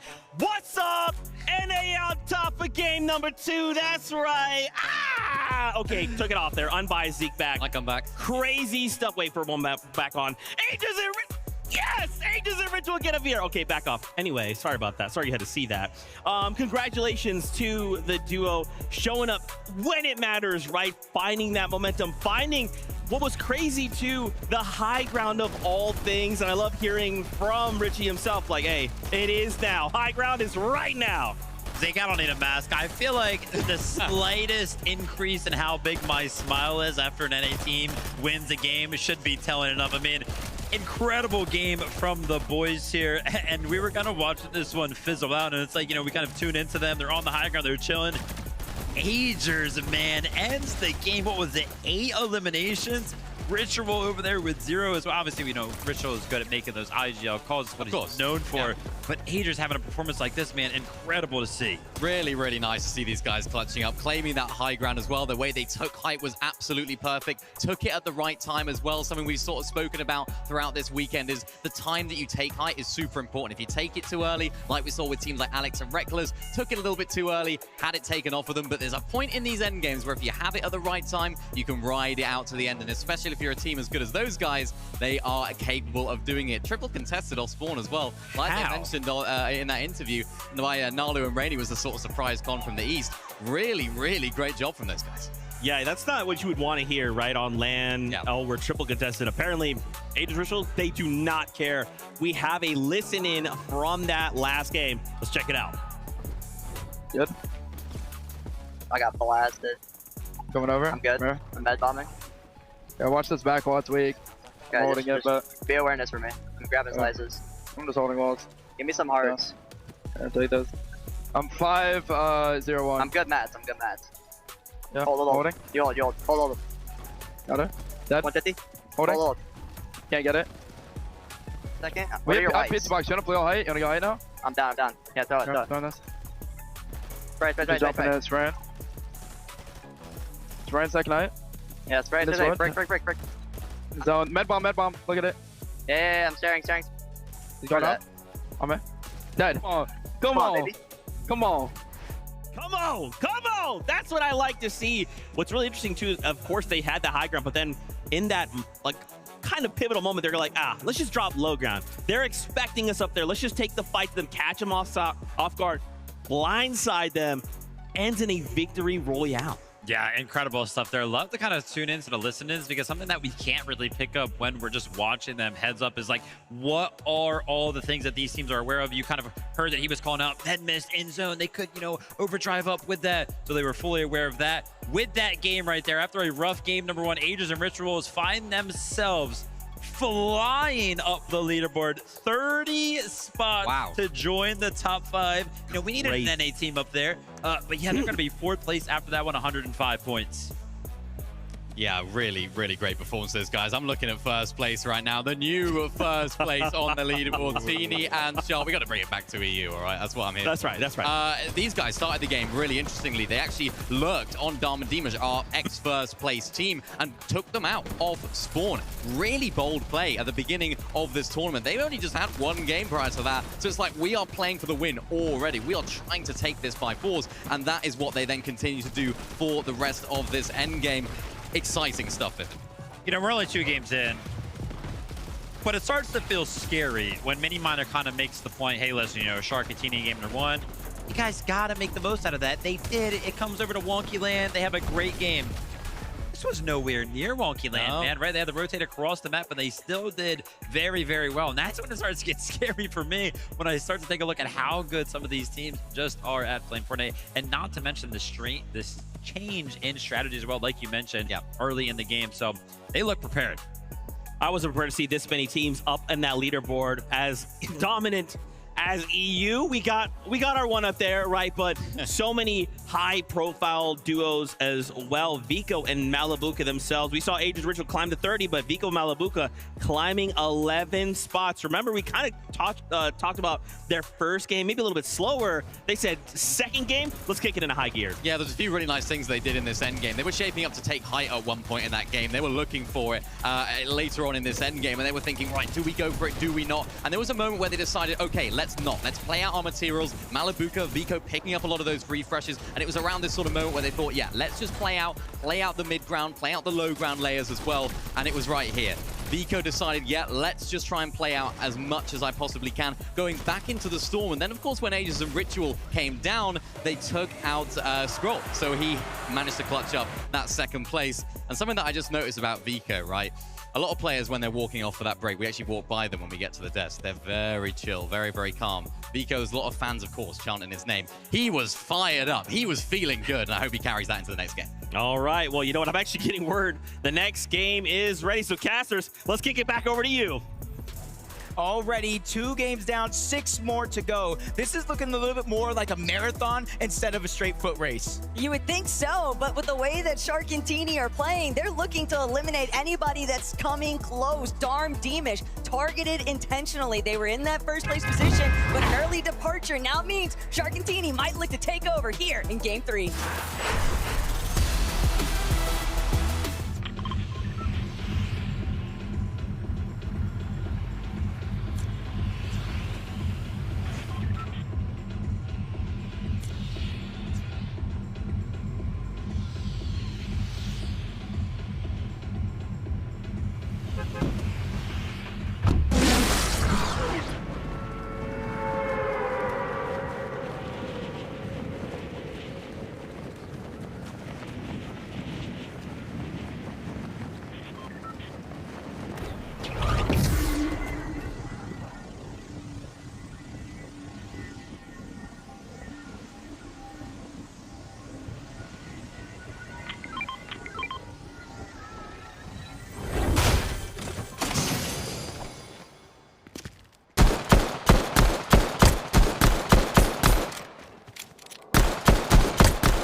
doesn't hear it. Swizzy and Pixie take him down. Swizzy and Pixie are primed and ready. They are just looking back, spraying down every single one of these teams. All of the players that are just a little bit too late to the punch. And now Pixie, Swizzy, with the damage having been done, they're ready to see whether or not they can make their move towards frontside. If these guys can rise to the occasion today, it would be exactly the type of story you expect out of Swizzy and Pixie. Peterbot playing the Storm now as all this madness ensues. Ju and Vidil, they are looking to take this game for their own. They don't care who's in this lobby. They want the high ground and they will keep it for now. But that is just for now. They have to continue to hold it and apply the pressure below. They're feeling like they're on cloud 9 right now. The entire arena cheering them on, but they draw their attention to Shadow and Virgo, that second height team. Anybody in that position could use a shockwave and disrupt everything they have going on. You can tell though from the way they're playing it, they don't have the materials, and so the chop will come through. It's Cammy, it's Hari. We've seen them do that so many times before, and so it'll be up to Vidil now to clutch up. But this is a spot that Vidil's been in so many times already, and now here today, Vidil trying to see if he could strike through, but his shields are so low. He's fully cracked. The movement is crazy, but he's left tumbling down the hill, trying to see if he can get out of sight. Pablo is falling, Kindling right next to him, but Vidil, he's not gonna be able to get the shots. He wants to try and make it through, but all of these pre-existing builds just forcing him to make the effort. Still, Vidil moving forward. Trying to succeed, and Vidil brings him down. How does he keep finding a way? He keeps on doing it. Vidil, this is ridiculous. What a game from him. Scroll will finally put an end to it, but Cammy and Hari, after chopping height, will look to finally make a play for it for themselves. Shadow and Virgo hold on, but not for long. They get wiped clean, and Scroll down below has a tough Polish duo up, trying to take this game. In fact, they're the only duo actually up in this game. Scroll, solo, Pixie, solo. Scroll's being the focus right now from up above, trying to expand, but he's running out of material, and he's running out of material fast. Hari, Cammy, they realize he's building out a Wook. That's a sign of weakness, and they want to take over. They can't let this opportunity slip from their fingers from one team to the next. Pixie gains their attention. Scroll goes up! But Scroll finds nothing. He realizes Cammy's in a metal box, and then there's Pixie all alone on the ground. Scroll with the siphon just in the nick of time. But Scroll, he's still got to keep going forward. Hari never gets a chance to see it coming, but it doesn't matter because Cammy had his back. They are one of the most dangerous teams coming into this event. Contested, uncontested, that is not a problem from them. When it comes to big moments, when it comes to big events, Cammy is one for certain that shows up when it matters most. Cammy, Hari, stand up. Düsseldorf, please, give it up for Cammy and Hari! What an intense final moment, but you were in it together. How were the communications as you tried to take Solo Scroll down? I mean, it was the perfect game. We just chopped height like 3 times, killed like 4 people because of that, and it was an easy game. That's what everyone is saying so far, but everyone online has been looking at the lobby list and saying this might be the most stacked FNCS LAN ever. Do you agree, Hari? Yeah, it's so stacked. So when you look at the lobby list, who do you think is your biggest competition right now? Darm and Dimash. Darm and Dimash, and is that because you're sat right next to them and they're also your friends from Poland? Yeah. And so if it could be you or them, I'm guessing it's got to be you who wins this now. Of course. So Cammy, you know what it's like to be under pressure. You know what it's like to be on day 2 and in contention for the top. But do you have to change things up so you don't get snaked out there? I mean, we can't, so like we just need to focus on that. Need to focus on winning off spawns and try to get some more good games. Well, we're going to take a short break while these guys focus up. Please, Düsseldorf, give it up for Cammy and Hari!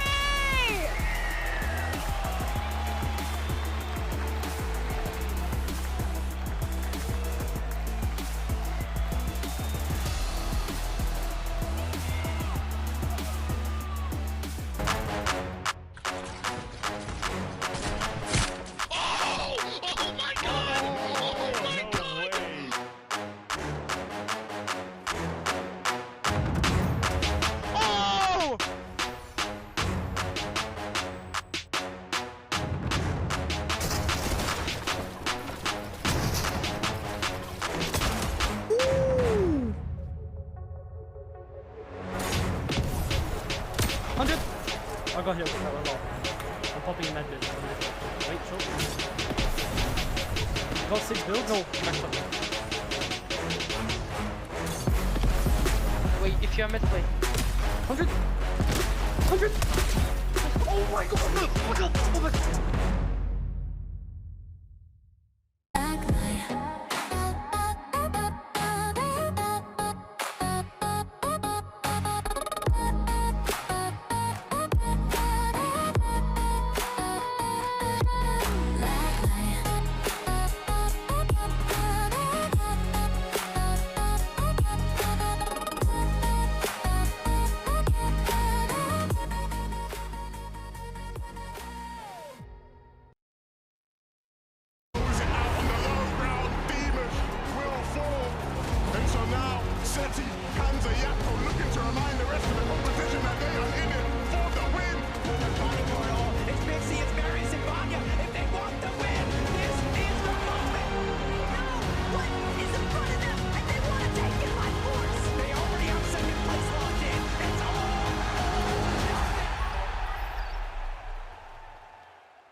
Fortnite fam, welcome back to the summit once again.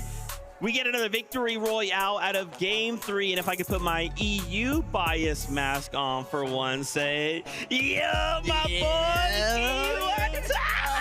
That's right, Tokata. Oh, Tokata. I heard you repping NA. What, 1 match ago? Literally last match? You think you can just switch up that quickly, Zeke? Yes, I can. Oh, sorry, I left the EU bias mask on there for a second. Listen, I'm gonna be biased on whoever wins. I just want everybody to have a great time. Shout outs to Cammy and Shari, rather. What an incredible game, packed with eliminations, packed with high ground, packed with pushing other duos who are trying to take high from them out of the way. Classic Cammy high take right here, looking back, chopping it on out, sneaking in the backside of this zone as well. All of that LAN experience that Cammy has paying dividends for him right now. The scroll high take was almost crazy, but they held him off to Carter. And what they did really well here was they took height at, again, the right time at the right way. I love seeing this from Cammy and Hari, now bumped up that leaderboard. But if I think to specifically how this duo plays, you can go back to the 2022 Invitational where Cammy and Seti ended up winning. Issue is they weren't known for playing very well mechanically, for getting those eliminations, but now Cammy paired up with Hari. I'm seeing much more confidence. I'm seeing them pushing. I'm seeing them play for height, get those eliminations, and you know, it's working incredibly well. I don't know if you saw what I saw. Sky and Scroll have suddenly broken into the 200-point threshold. Oh, wow. Finding that second place against, obviously, a solo situation against Cammy and Shari, rather. Wow. This team continues to do it. I don't know how they do it, but Scroll, if we're going to put Scroll in solo clutch situations, I'm down. I'm down. Look, I'm down to put either of them in solo clutch situations. Scroll, game 1, got 52 points as a solo, once again clutching it out. But the best part is, Sky is just as capable at solo clutching. In the EU Major Finals, he had the 3rd most solo clutch points. They can play together as a duo. They can play as solos. They were the most consistent team on EU going into those finals. Sky and Scroll have everything to take home this competition. What a shot that was, though. Unreal. There was a moment just before that as well, where Sky was down and Scroll waited. He almost used Sky's down body as bait. For the player that was coming up to take them out and continue that through. So that combination of not only mechanical ability, not only calmness in those endgame situations, but just the brain, the thoughts, thinking, how can I make the most out of this endgame in our current situation? There's a reason why these guys were favorites going into this weekend, and it's looking very, very good for the Sky and Scroll lovers out there. What's crazy, too, using the body as bait, that was actually against Vidil, right? Vidil running through as a solo. We could hear the crowd going crazy. Even Vidil coming in and finding these eliminations, against such high-profile duos like Sky and Scroll is crazy. Yeah, and it's what Vidil's been doing all season long. He's had this sort of like solo clutching prowess, this sort of second wind, if you like, when it comes to solo clutching, because seemingly in every single tournament that he's playing in, he's having these amazing solo clutches. And on a stage like this, in this sort of format, getting those extra few placement points, getting those extra eliminations to Carter is going to be super valuable for him. 100%. They're bumping themselves up the leaderboards. Remember, Vidil back in 2024, he was the best performing duo, German duo alongside Reason, now paired up with Ju. They have been looking incredibly strong on home turf. I'm excited to see if they can continue that momentum forward in the later matches today.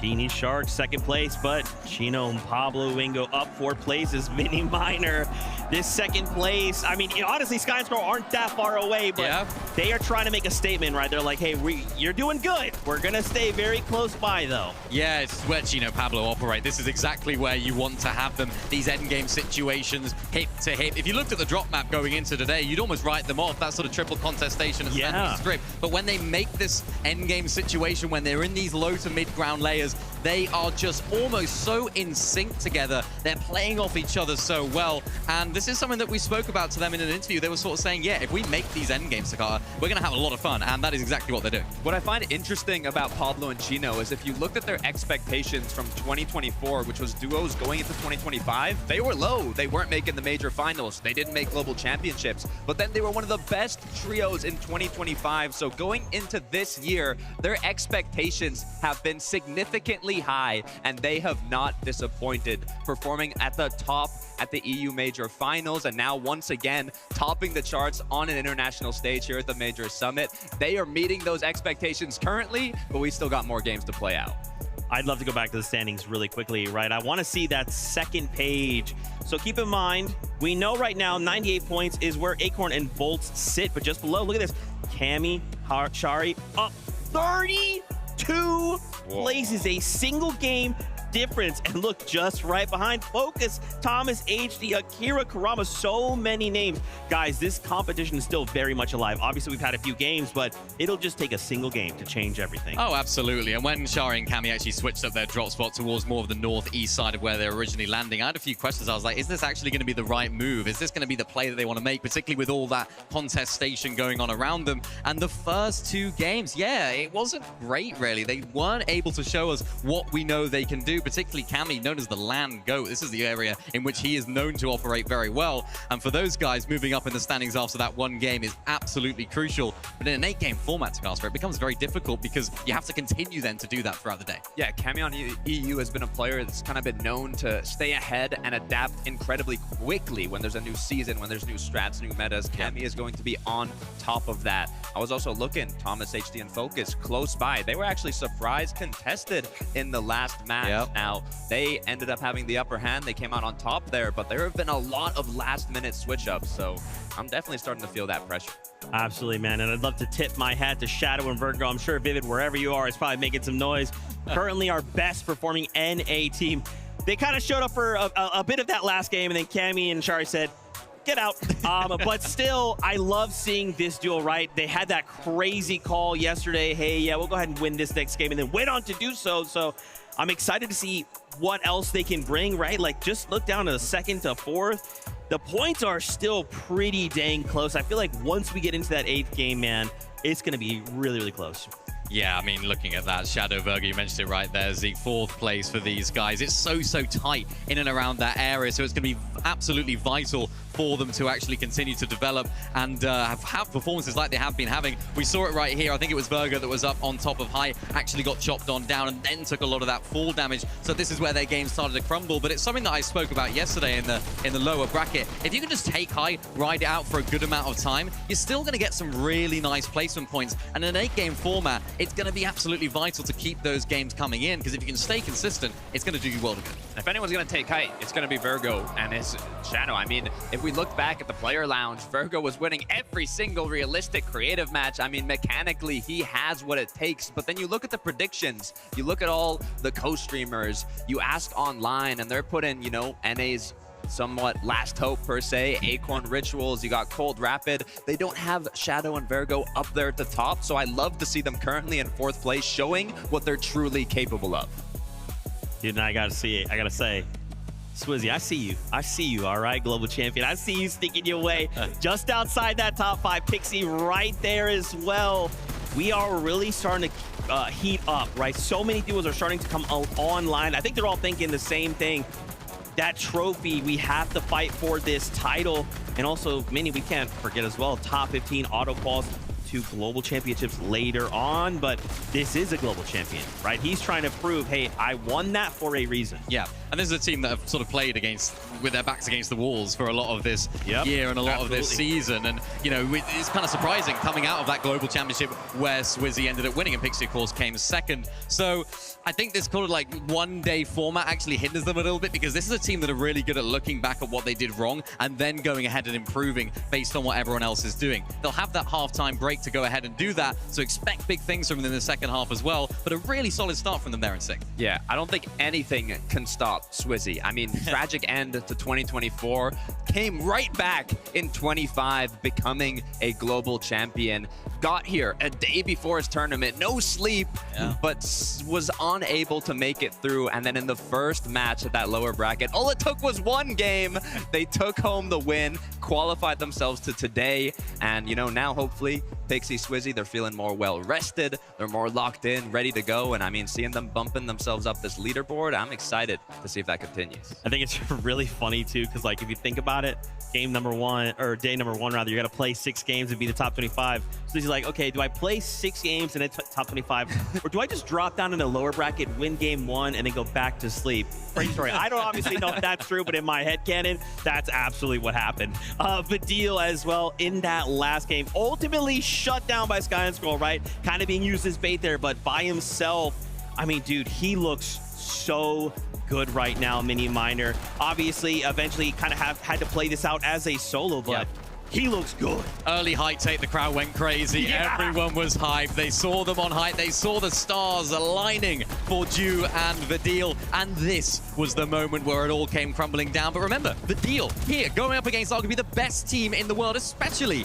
in this domain in the low ground situation. Only on 4 HP, absolutely cooking. And this is what I talked about earlier. Scroll, that thinking ahead, 200 IQ play, waiting for Vidil to go ahead and find that finish. I think he did get the points for it though, so that's a really nice solo clutch from him. Yeah, I mean, being on home turf, having the crowd cheering your name, roaring for your success, I'm sure it definitely plays a big part. But Vidil is one of those EU legends. He's been around for a very long time. He knows what it takes to compete both online and international competitions. Paired up with Dew. I'm excited to see them close out today. Oh, Vidil do it as well. Where's the finger guns? Go there we go. There we go. Was he about to dab? He was about to dab. It's Good, thinking about way it. back many years ago. But you saw him there for a minute, locked in, right? He's like, hey, the job's not done. I have to keep pushing on forward. But friends, I'm getting the call right now. Casters are ready. The next game is ready. So Casters, over to you. You know, I like the way Zeke just said that. Job's not done. And for Sky and Scroll, they might have about a 70-point lead, but it's exactly that. 5 games left, job's not done. Yeah, but when it's Sky and Scroll and you start looking at the point differential that's already taking place, all I can think about right now, Levin, is what happened in Major 1 Grand Finals. But first up, let's see what actually takes place here in Game 4.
will continue. Thomas and Focus looking to announce themselves now to the world as they sit up on high. I love this play out of them. They want to catch up, but they don't want to wait until it's already over. Swizzy Pixie, same thing could be said for them. 108 points and counting. 2 eliminations. They have Tails, they have Slurp, they have everything that they need, but Scroll is still outlasting everyone into the top 14. If he can go a little bit further, he'll get half of the placement points. He is a major problem for the rest of the lobby.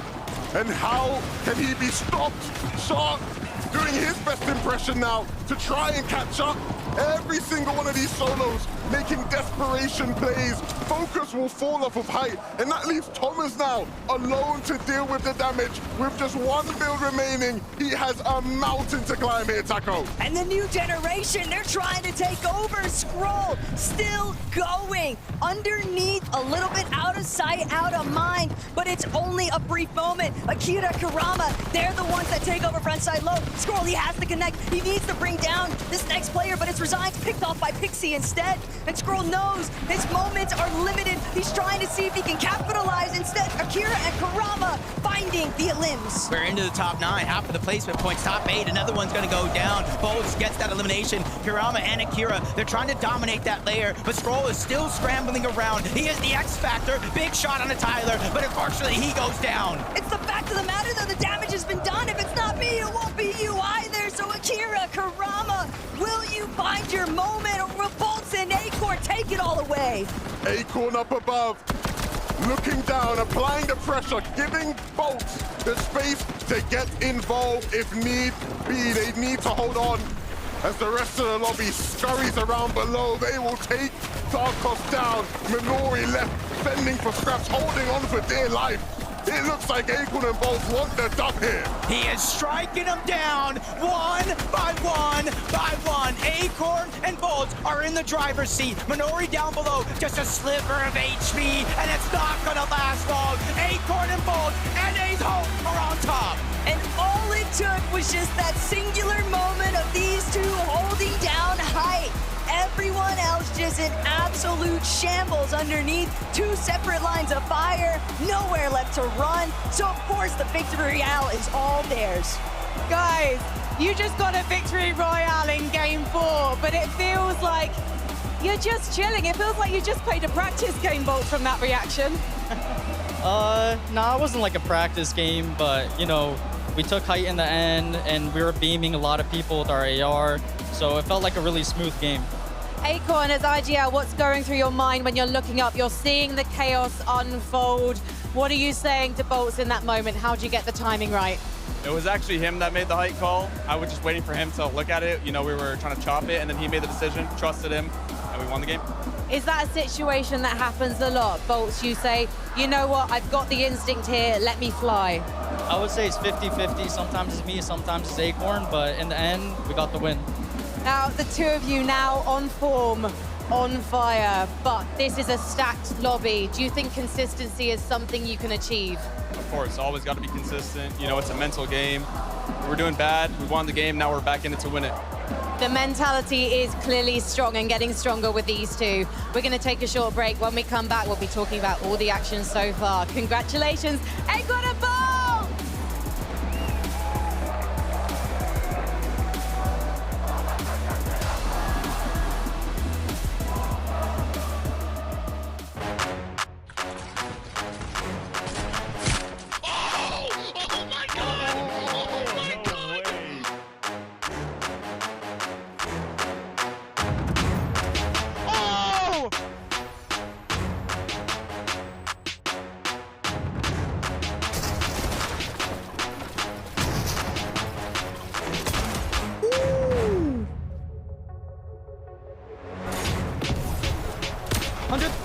I got hit with that a lot. I'm popping a med bit. Wait, short. Got 6 builds? No, max up. Wait, if you're mid, wait. 100! 100! Oh my god! Oh my god! Oh my god!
Fortnite fam, welcome back to the FNCS Summit.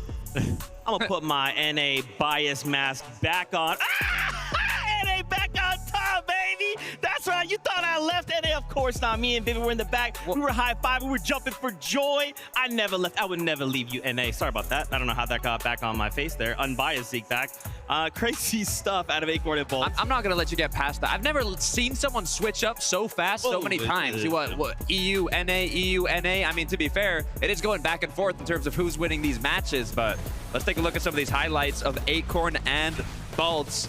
Mini Miner, I know you're a fan of this team. Yeah, absolutely. This is a great team, and a team that we've actually finally seen come alive here in these endgames, finally getting that big win that we know that they can do, and absolutely huge for this team. They were coined as NA's last hope coming into this weekend, and we've seen already that there are other NA teams that are capable. The way they took height here, classic Acorn and Bolt's gameplay, really nicely done right there as well. And we spoke about it earlier on about these zones. They were very, very good when they got favorable zones in upper bracket. This one, not a favorable zone. This is a very south zone, so they're still performing now. They figured it all out and playing up from height to Carter. It's a great game. Yeah, this is big news. I mean, in terms of expectations, this is one of the duos that has the highest expectations on NA to come out on top. I'm almost surprised that it's taken so long to see them get a match like this, but I'm sure after this, they are going to bump themselves incredibly high up that leaderboard, and it's also, you know, a bit of that confidence boost that they might have needed. I don't know if Acorn could have more confidence. He came out with confidence at the top of the show, right? We had that moment to interview with him. He just said, hey, I'm ready, be ready. It's great to see, obviously, and 8 eliminations as well. Massive out of the duo. Now, let's take a look at the standings. Sky and Thrall, they continue the dominance. This is why so many fans, players, us, were like, yeah, I think these guys are probably a big contender to go ahead and walk away with the win. Obviously, Teeny and Shark right behind, but more on that in a moment because Sky and Skrull, again, we put Skrull in a solo clutch situation, and he delivers. He always delivers in these solo clutch situations. It seems like today has been a day of these big solo clutches, and he needed to make it happen, of course. There was a lot of teams that were up there on the standings that, of course, were down to a solo player. We saw it with Shark also clutching up as a solo. So, I mean, when it comes to Acorn and Bolts, the fact they won that game, really good for them. But for Skrull, if he can keep on making these solo clutches happen, if this can still keep happening for them, they're looking really, really strong. Where's the chink in their armor? I don't see it at all. I mean, it's working. I know Sky is just as capable to make these solo clutches happen, but for now, Skrull has been looking unstoppable. When I think back at EU in general, you know, the knowledge of the top previously has been a bit gatekept, but Sky and Skrull, coming from not being these, you know, tied-in players earlier on in EU competitive to now not only building the chemistry, building the knowledge, building the consistency, they have skyrocketed themselves as one of the most consistent duos, not just on EU, but in the world. So I like to see the solo clutches, but I want to see a duo win from them. I want to see both of them, you know, pop off in one of these end games. I like that, skyrocketed. Yeah, pun intended. Pun intended, right? But even in that game, like, I was looking back at sort of their early game situation. They kind of went back to that strategy that we know they like to do. Sky up in that surge tower, up in that base, looking for a lot of those tags around their POI because, of course, that zone did start to pull down to the south. And instead of Skrull just looking for all of that loot and re-farming, he was also looking for tags inside of Battlewood Boulevard. So little tiny adjustments to the strategy that's worked so well for them. And in this end game, of course, they made it there, and we know what happens when they do. Yeah, something that we even heard Veno say, not only was it looking like he was going to steal our job with that analyst test he did on the Telestrator, but he was bringing up that Sky and Skrull throughout, you know, the divisional cups, throughout the heats, through even the major finals, they kind of had the same strategy in terms of off spawn, getting surge, and even who they're tagging in early to mid game. Now, the question was, are they going to kind of get contested? Are people going to try and counter that strategy? It didn't happen in the EU major finals, is what Veno was saying, and it almost happened game 1 actually today when one of them got picked. I forget who it was, but they quickly came back from that. Haven't had too many issues at all, and they've been overcoming these hurdles as the day has been going on. So it hasn't been super easy for them, but they've still done an amazing job of keeping themselves at the top of that leaderboard. It looks good, right? It looks good. It looks crazy. Obviously, this being the halfway point, again, I'm just going to keep saying it, job's not done, right? We still have things that we need to do. Wanted to highlight here, of course, Akira Karama had a bit of a moment from them in this last game. So 8th place, up 5 places, right? So again, it's just going to take one game to try and rise up the standings, you know, as we start to kind of hit that halfway point though, boys. I'm sure these players are all kind of starting to think the same thing. If I'm up in that top 10, okay, we just got to stay the course. Maybe we could play for first, or we're playing for those 15 qual spots. If we're outside of that many, we're thinking, dude, we have 4 games, which thankfully is 1 extra game. Yes. but still, we need to make something happen. Yeah, and this is something that's really unique to this sort of like LAN format. We're not used to seeing this. It's usually like win, and that's like the main thing that you're playing for. But here, you're playing for that top 15. And for Akira and Kramer, it's really nice to see them actually performing at this level on this stage, because they're a team that have so much potential. They've been showing it in moments, little individual games, little instances where, yes, individual tournaments, they've been incredible, but just overall, we haven't seen that massive dominating performance from them. So for them, that can kind of play into their favor this weekend, and today, I should say, because they can just play their end games as they have been. They don't need to set the world on fire. They don't need to try and necessarily win the entire thing, which of course they will try to do. And you're not going to not want to win it, but it gets to a point where you think, right, let's just try and solidify that top 15. And they're a really, really good team at doing that, consistently making those end games. Yeah, I'm liking how it's looking for them. I mean, this is the in-person event that we've had with the most controller players, and there's only 3 duos that are both controller players playing together. One of them is Akira and Kararma, and hey, putting themselves in top 10 so far. I know the French fans, M8 fans, are incredibly happy to see their performance, especially in that last game, getting closer and closer to the top end of that leaderboard. Absolutely, bro. Now, of course, it being the halfway point, we've let the players kind of take a deep breath, head back on over. They have a little bit of a break here. They'll be looking to readjust, look at things, whatever they need to do, right? Because with 4 games left to go, we'll have to keep this fight going. Now, Thomas HD as well, for that moment, saw him on height, and dude, my eyes lit up. I was like, yes, Thomas. You know, not sure what led up to Focus being eliminated. Thomas having then to kind of solo clutch a little bit, but look at this, man. Just seeing him on high ground, it took me all the way back. Yeah, I think they got chopped out there, was it Focus, and they went down to fall damage in the end. But Thomas HD clutching up a few extra points right here. I feel like we haven't really seen them too much, although they're on decent points. It hasn't been like an amazing performance from them.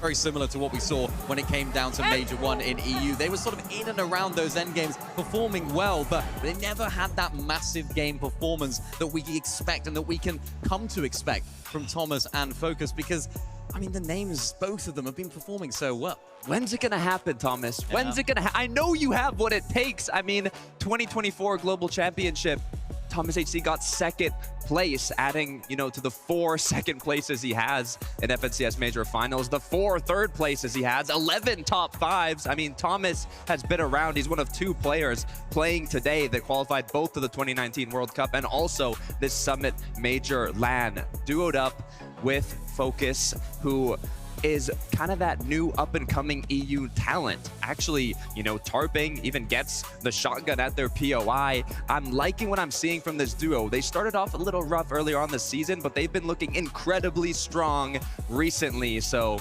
one big game is all I'm hoping for from this duo. That's right. Dude, that's what we can't forget, right? Is like, it's just going to take one really great game to kind of turn all of this around. Wanted to take a moment here to highlight, this has been a fantastic weekend of Fortnite. Camera, can you get this over here? Look at this. This whole little section here has been our co-streamer booth. So if you've been following along with them, they've had a fantastic time. So many showing. What? Ozzy, is that you? Ozzy, Ozzy, come up here. Ozzy, come up here. Ozzy, yo, Bucky, you wanna come up here? You wanna come here, Bucky? Yeah, just him, just you. Come, Ozzy, come here. We got to get him up here. You know, you've heard from us. You've been able to hear our thoughts. Why don't we get Aussie Antics up here?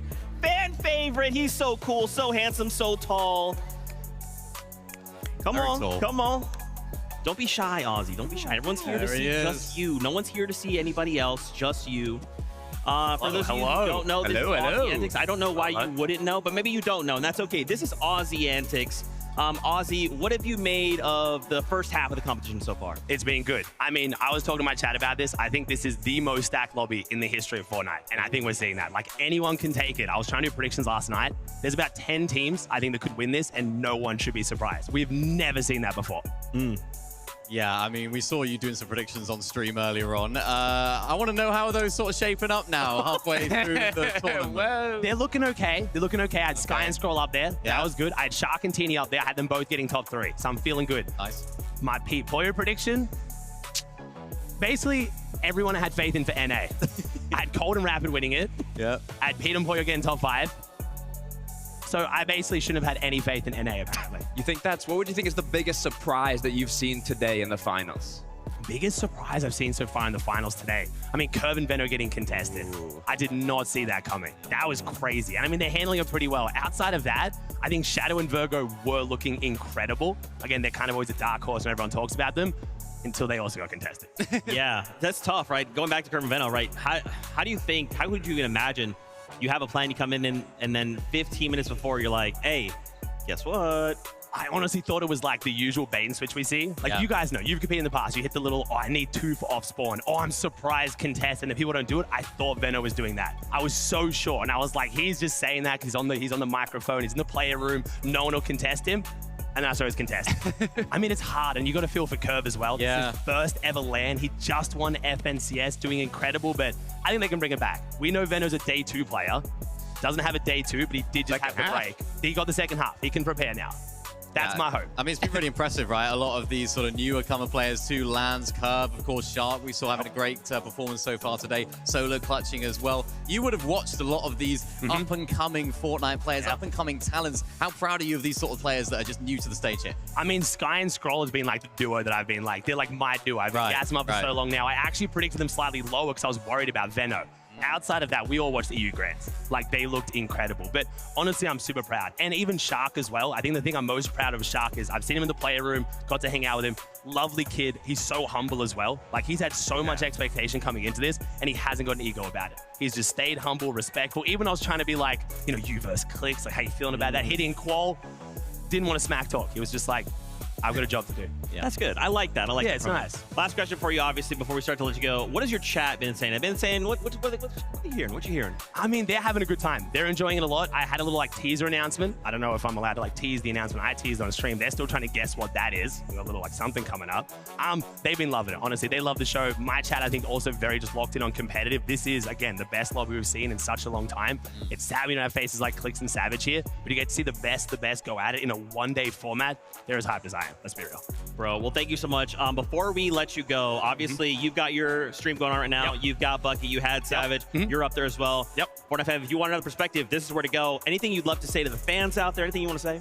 I mean, fans, thank you so much for giving me the dream job. As always, it's incredible. I get to call this a career. I traveled all the way from Australia for this. I wouldn't do anything else. But also, I want to give a shout out to the other co-streamers. They've all been phenomenal this week. We've had so many people together. Boob's been killing it. Fax has been killing it. Leo and Ma, like the collaborative effort from all the content creators to bring the most out of this LAN has been amazing. So please check them out as well. It's been incredible. Ozzy, thank you so much, bro. We are so excited that you were able. Thank you. Know this guy in forever. Thank you, gentlemen. I appreciate it. For sure. Take that. Yeah, go ahead and drop it right there. Don't worry about it. We'll take care of it. He's got a stream to get out of here. Yeah, he's got to go back. Ozzy Antics, everybody. Thank you again to Ozzy. Frankie is apparently standing by. Let's go check in with her and see how things are going.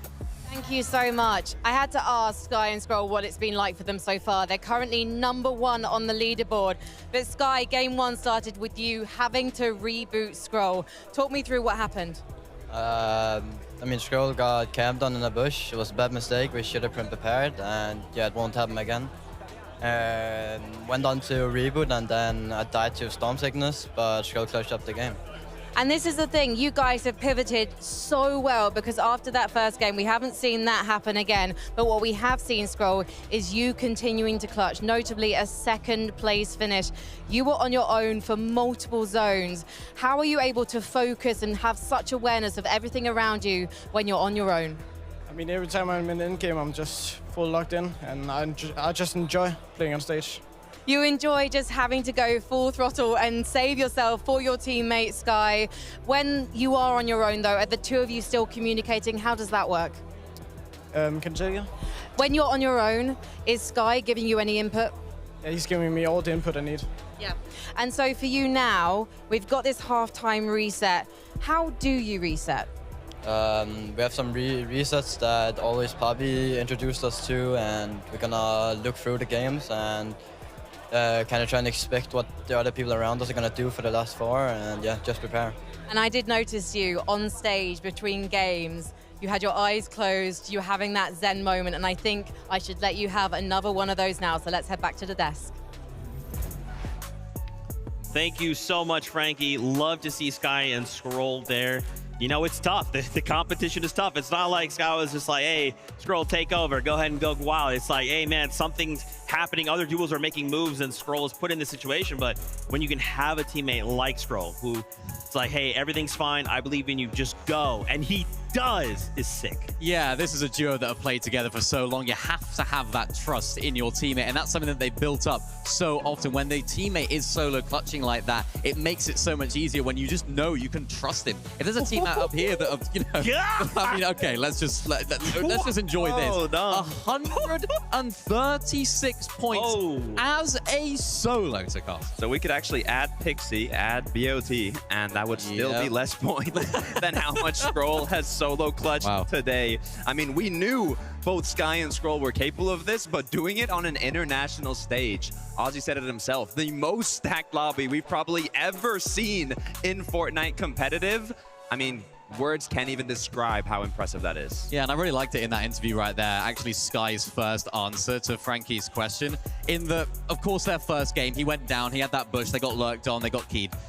His approach to it, his reaction can very easily be like, oh, we got really unlucky, that wasn't our game. Like, you know, they can get really angry about it. But the way that he conducts himself, the way that this duo have been so good at, is just actually learning from those mistakes. And I think that's a key element to the fact that they have stuck together for so long, because so often in Fortnite, you think, oh, something didn't go well, switch out the duo, we'll try again next time, and just kind of brush over the mistake and not learn from it. Whereas this duo, the fact that Sky right there, you saw a little insight into his mindset, it's like, yeah, okay, they took us out there, we didn't do enough homework, we didn't make it count, it's not going to happen again. And that's the way that their mindset carries them through, and that's why they've been able to stay together so long and find all of their success.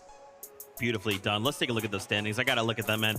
This is like, we have to continue to dissect as much as we can, especially when we have just a moment to breathe. Acorn and Bolts obviously jumping up the 7 places. We did talk about them before, getting themselves Victory Royale. But look just below, boys. Pixie and Swizzy up 2 more places. He's creeping in there, right? Yeah, it's not 268 points, but we're staying pretty dang close. If Sky and Scroll were to make a mistake of any kind, you could see someone like a Swizzy and Pixie jumping up. Yeah, it's amazing to see. I think the best way to describe this duo as sort of a sleeping giant in the phrase of EU, because these guys haven't been putting up necessarily the amazing performances that we know that they can do. But when they get on that stage, when they get in this environment, when they're getting into this latter half of competition, they can go away and VOD review. This is when they come alive and they feel alive to Carter. They're looking it too in the lobby. Yeah, 100%. I mean, there's a lot of talk on, you know, Swizzy being the only global champion out of the 3 to be here at the Summit Land, or, you know, gotta hype up Pixie as well. He was also at that global championship. He also performed at a top level. And with 4 more matches to go, I'm excited to see if they can continue climbing. That's right, man. I'm excited to see this interview. Frankie is standing by with Swizzy Pixie right now. Thank you so much. Swizzy, you were just saying to me, you don't feel like it's going amazingly, but you're 4th on the leaderboard. Yeah. Yeah, you're doing incredibly well, but you feel like you're just getting warmed up. I mean, we could be getting the best loot, so I'm not really think we're doing good. I think we can do better. Yeah. And is 4 games enough to do that? If you think of those 4 games like a day 2, like back in Major 1? Yeah. Because we saw what you did in Major 1, right? You remember? Of course I remember, yeah. You flew up the leaderboard, you hit W and you went up, because right now we're not seeing that many eliminations from you. And Pixie, you're an elimination king. So is that the plan for the last 4 games? Maybe we will do our best. Yeah. We're gonna look over some of our mistakes that we didn't get kills, and then... Well, you are uncontested though, Pixie. Do you think that's almost an issue for you? I mean, I think it's fine both ways. So where are you gonna get those eliminations from? Who are you hunting down, boys? Just on anyone who we can. You're just gonna go for a stroll through the map, Pixie, and just anyone you find, they're out of the lobby. Yeah. Yes, I love to hear it. 4 more games to go. As I said, boys, it's day 2. Let's head back to the desk. Look, I believe, right, Swizzy and Pixie, you know what I'm saying? Again, we've already discussed the length. It only takes 1 really good game. Now, something, you know what, I'm not gonna say Levin, so I'm gonna steal it from Levin. All right. Swizzy and Pixie, they tend to heat up better on the 2nd day. We don't really have 2nd day, and obviously contextually, quite a bit of pressure on the duo, but we do have the 4 games. So what do we need from them to go ahead and bounce back? More of the same, really. I mean, we saw it from Pixie, from Swizzy in that interview right there. He was like, yeah, we're getting really good loot.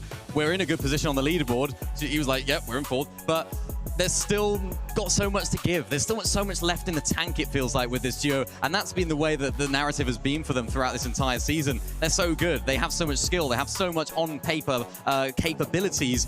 But when it comes down to in the game, they're just falling short slightly. Luckily for them, because they're so good, falling short is still in that top 15. Yeah, exactly. Because if you do get top 15, you qualify yourself to the global championships. You heard when Swizzy was talking, he said, you know, we're not doing good enough because, you know, a player like Swizzy, a player like Pixie, they want to get first place. They want to win this Summit LAN, but it's not just the $250,000 you get for first place. It's not only that beautiful trophy with a crown you can detach and put on. It's also that golden ticket to the global championship if you get top 15 on that leaderboard.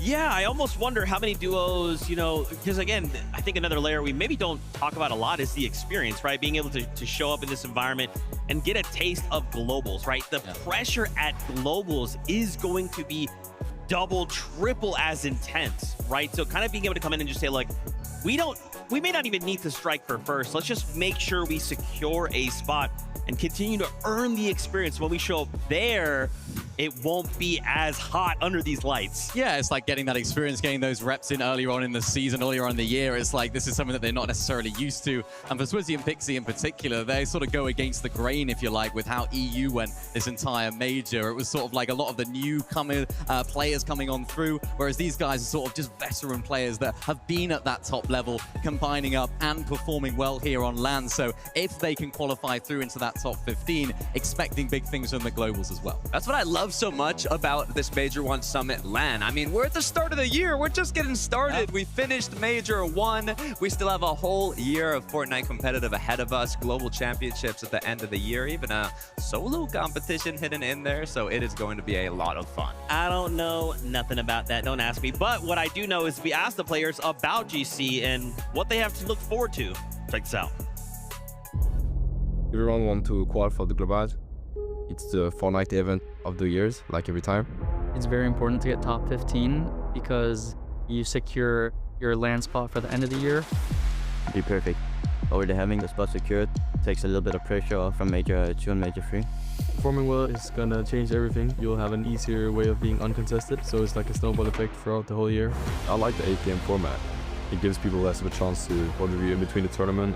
Even if you're 30th place, if you drop like a 10 elimination win, I mean, it's so good because anyone could qual. It's really just play your game and see who ends on top.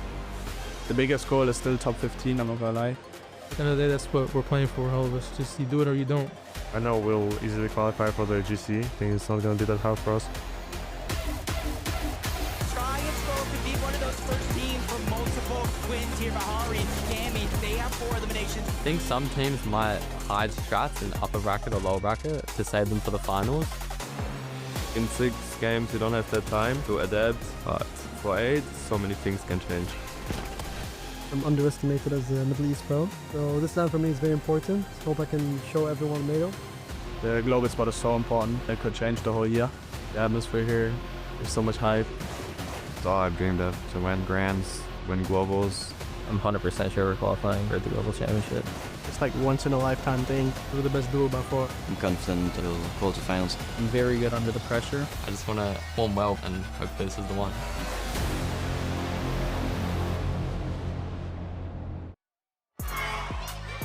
Pretty cool stuff, and you know what else is cool? The stadium is yelling out for some of their favorite players as they are starting to return back onto the stage. They're finding their seats and will shortly be boarding the battle bus once again as we continue to pick up the competition. But in case you miss it, don't forget, Friday we did make an announcement, some changes to the 2026 FNCS.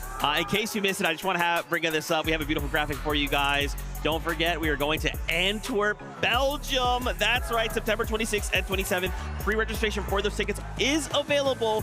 We see here as well, Major 2, some new dates. Last chance has been changed, so we got August 3rd through 14th there, and then, as Stokado was kind of teasing, FNCS Solo, question mark, don't know what that is? Don't worry about it. We'll talk about that more later down the road. Don't even worry about that. And of course, in case you haven't read the blog, there's also this other thing, some changes to rank, like Unreal Legend rank and the Acts of Unreal. This brand new rank, if you want to hop in and show how good you are at the game, this is how you do it. Unreal Legends. And look at this beautiful, I'm talking Beautiful acts of unreal. I will never have one, and that's okay. I'm okay with that. But dang, this looks clean. You're not a top 500 player? Oh, are you not? No. No. I'm not top 500,000. Oh, goodness me. Well, yeah, you won't be getting it. That's I'm okay right. So with it that. looks good, though. It does look very good. And I'm very excited for these changes. Nice, of course, new roadmap for the year as well. Global Championships, Antwerp, Belgium. Super hype for that. Of course, solo as well. That's going to be super duper hype. That's where a lot of the players that are on this stage are going to be really hyped about as well, because that is where a lot of that new talent can come through in that sort of format, right? Yeah, I mean, I'm sure a lot of players, a lot of you watching today are going to not only see how hype this international event has been, but also with this roadmap in mind, not only can you start grinding for Unreal Legends, start grinding for the Axe, but also grinding for the next upcoming competitions. We still got another LAN at the end of the year. We've got more majors to play out, a lot more fun competitions. I'm also looking forward to, of course, the power rankings, in case you didn't check that out. It's a way for competitive players. It's basically the resume, right? Launches on the 5th. Go check it out. The blog has a ton of information for you.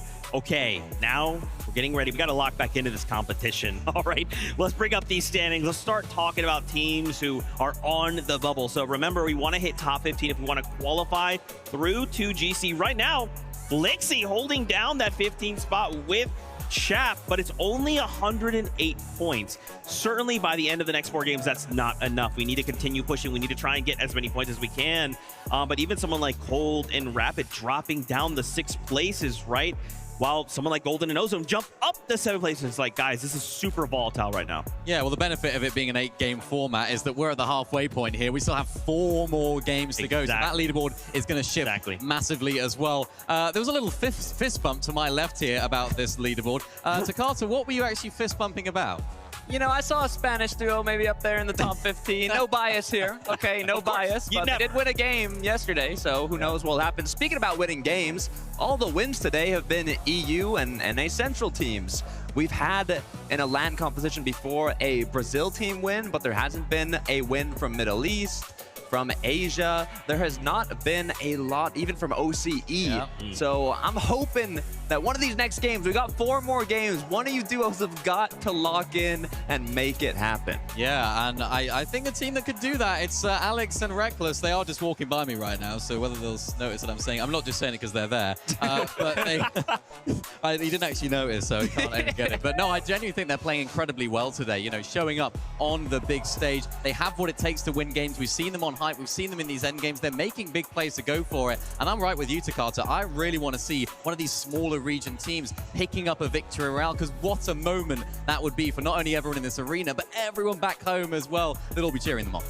Yeah, I know. I completely agree with you. That would absolutely be sick, but on screen, we got Sky and Scroll, right? How do we get a victory out when they stand in our way, when they are the ones who say, they're basically the bouncer, right? And I can prove it to you. Check out this session summary. Most eliminations, damage dealt, Scroll, solo clutch points, Scroll. I mean, yes, I'd love to see. It would be so hype, but man, Sky and Scroll are currently dominating. I love it. I mean, to add on to what you were saying earlier, Minnie, is how they reacted to when Frankie was speaking to them. They had some issues in game 1. They got picked off by being surprised when they went into a bush, but like Venno was saying when he was breaking down kind of the strats of North Boulevard, they haven't really been countered much in major finals, in heats, in Div Cups. They're finally getting countered, but the best thing is, doesn't even matter. They're moving forward through these counters. They're adapting in real time, and they've just had a little halftime session to VOD review, study, lock back in, and by the way it's looking, I mean, they're looking to hold on to that #1 spot. And the funny thing about Scroll is that he was, well, his name is Scroll because he used to use scroll wheel binds for his builds. Oh. And it was always a bit of a meme. It's like Scroll doesn't build because it's so difficult for him to scroll through all the builds. He was a top tier player when he was on those scroll wheel bind for actually scrolling through his builds. He switched off of that as of quite recently. It just makes me wonder, what if he made that switch sooner, right? Like, what if he actually made that switch sooner? We are seeing prime Scroll gameplay this weekend already. Unbelievable stuff. And them together as a duo, not just Scroll, Sky by his side as well. Having someone that you played with for so long, just allowing you to have the freedom to do what you do best. It's great to see. Speaking about sooner, I mean, I love to see young talent like Shark and Teeny play as well as they are. I mean, favorites coming in to today. I was wondering, is the pressure going to get to them? The practice matches before this event even started, it was not going their way. I don't think they even won a single off spawn, but they quickly locked in when it mattered the most. I mean, Shark is a player that just in 2026, he has more earnings than 24 and 25 combined. How quickly he's been able to jump to the top alongside Teeny. I think the first time they even took Storm Surge damage throughout this whole tournament was Game 3 today. So they're playing incredibly well, currently in second place, looking to see if they can push to the first. Crazy stuff, man. So many of these duos, their sudden rise to stardom, right? Like, how will that impact them? And if we can walk away with, even someone like Shark and Teeny suddenly showing up, getting themselves a win, that's going to be a crazy boost out to the confidence. Something Vivid brought up at day one in upper bracket was the fact that this is kind of the first time we've ever had a competition where we've gone from a season into a LAN environment on the same season, right? So it's interesting that Sky and Scroll and even Shark and Teeny are being so dominant. We're kind of already seen some of their strategies, and it just doesn't matter, right? They're just like, hey, we're Shark, we're Teeny, we're Sky, we're Scroll, we're still at the top of the leaderboard. Hopefully we've developed some kind of plans to try and get in their way, but I'm getting word the games are ready. Fortnite fam, let's jump back into the competition with our casters. Hopefully you guys at home took that moment to get some snacks and refresh yourself, because this action has been out of this world, and you got to go ahead and Scroll props. I know they were doing it on the Des, but he has been playing insane. I mean, you have to remember, after the EU Grands, the community crowned Sky as the MVP for his solo clutching. Scroll is showing him up right now with just how impressive he has been. Will it continue in the back half of the games? Let's wait and find out.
possession of his own, but it only starts with a knock. Cooper's been even more, but he won't get to stay here in the lobby. Pollo bringing it back. Darm, Demish just underneath. Pollo, how far can you truly rise when the moment calls you most? When the lights are at their brightest, Demish is fully cracked. A big 150 pump. Pollo just trying to see who's going to try and challenge him first. But Demish, Darm, they're both just so weak. Pollo's got the chug jug. He's sitting back. Another shot into Darm. A first bucket been applied. Oh, Demish is out of here.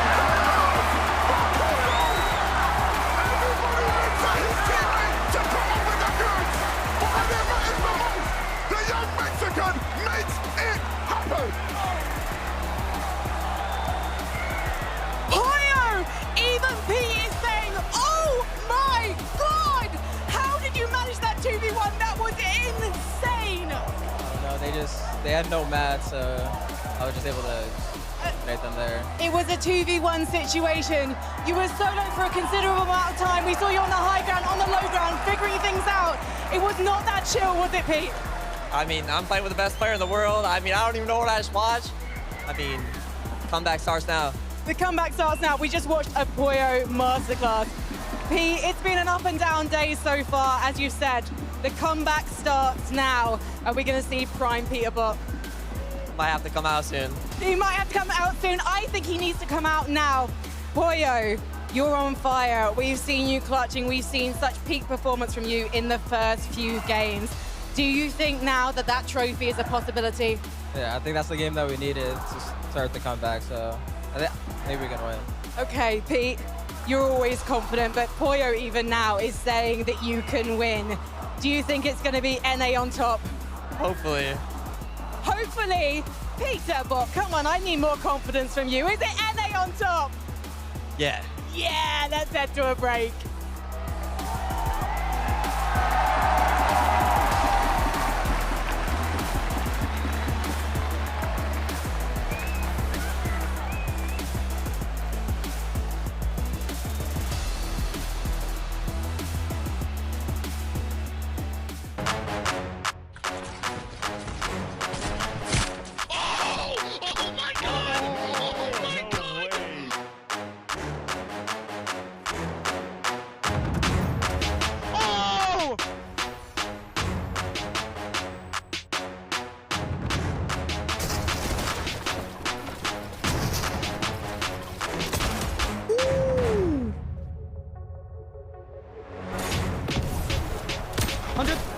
I got hit with that one low.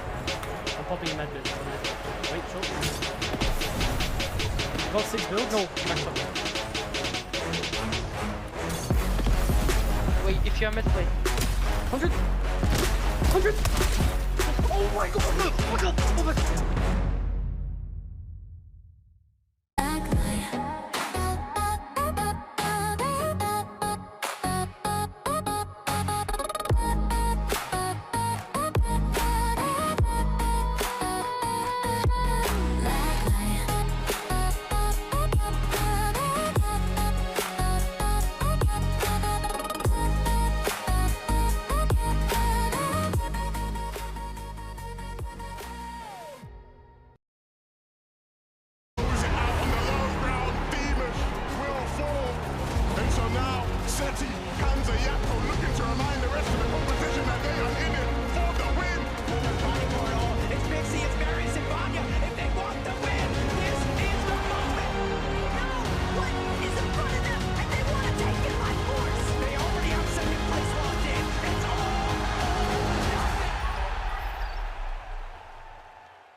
Bro.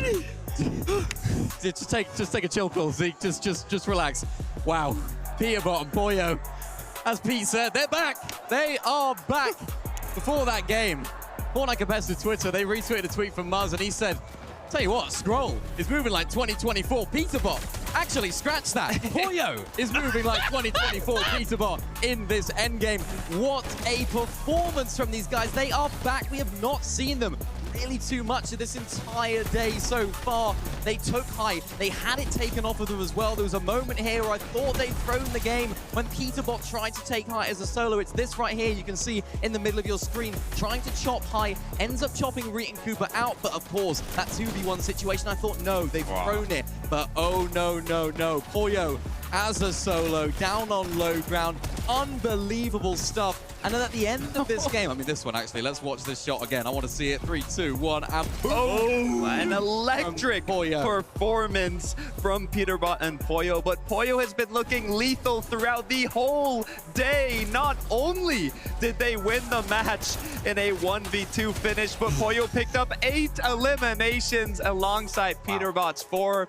I've talked a lot about expectations, specifically for this duo. I mean, they got second, first in 2024 and even won the 2024 Global Championship in 2025 as well. Second, first. I mean, the expectations for Peterbot and Pollo coming back into duos have been at an all-time high. They have not been meeting these expectations. You'd look at the placements and you'd say, they're great. They've been playing really well, but they haven't been firsts. They haven't been seconds. They haven't been winning, which is what we're so used to seeing with Peterbot and Pollo. And with that performance that we just witnessed right after halftime, I think we're into a very fun surprise here. And a mask back on. Step off, Pollo! Step off, my man! Put some respect on that name! Okay, sorry about that. Sorry, I don't know how it got on there. Well, it's crazy stuff. Peterbot and Pollo, what the heck? The solo clutch. Guess what? We have a listen in from that game. Let's take a listen. Oh, dead. I go for it. I'm gonna go for it. Look at him. They're going up. Good. I'm the map. I'm dead, probably. Dead. Nice. 3 builds. Build. Play chug. Nice. 1v1. He's gonna die. 0 builds. Nice. Let's go! Disgusting! Oh, sorry about that. The mask was back on. I don't know why that keeps getting over here. Sorry about that. I'm gonna keep that over there. Again, congrats to the duo. How does this impact the standings, though? We have to take a look. What's important to note here, Sky and Scroll fell just inside placement, right? So they didn't get to earn as many points as we wanted. Look at this.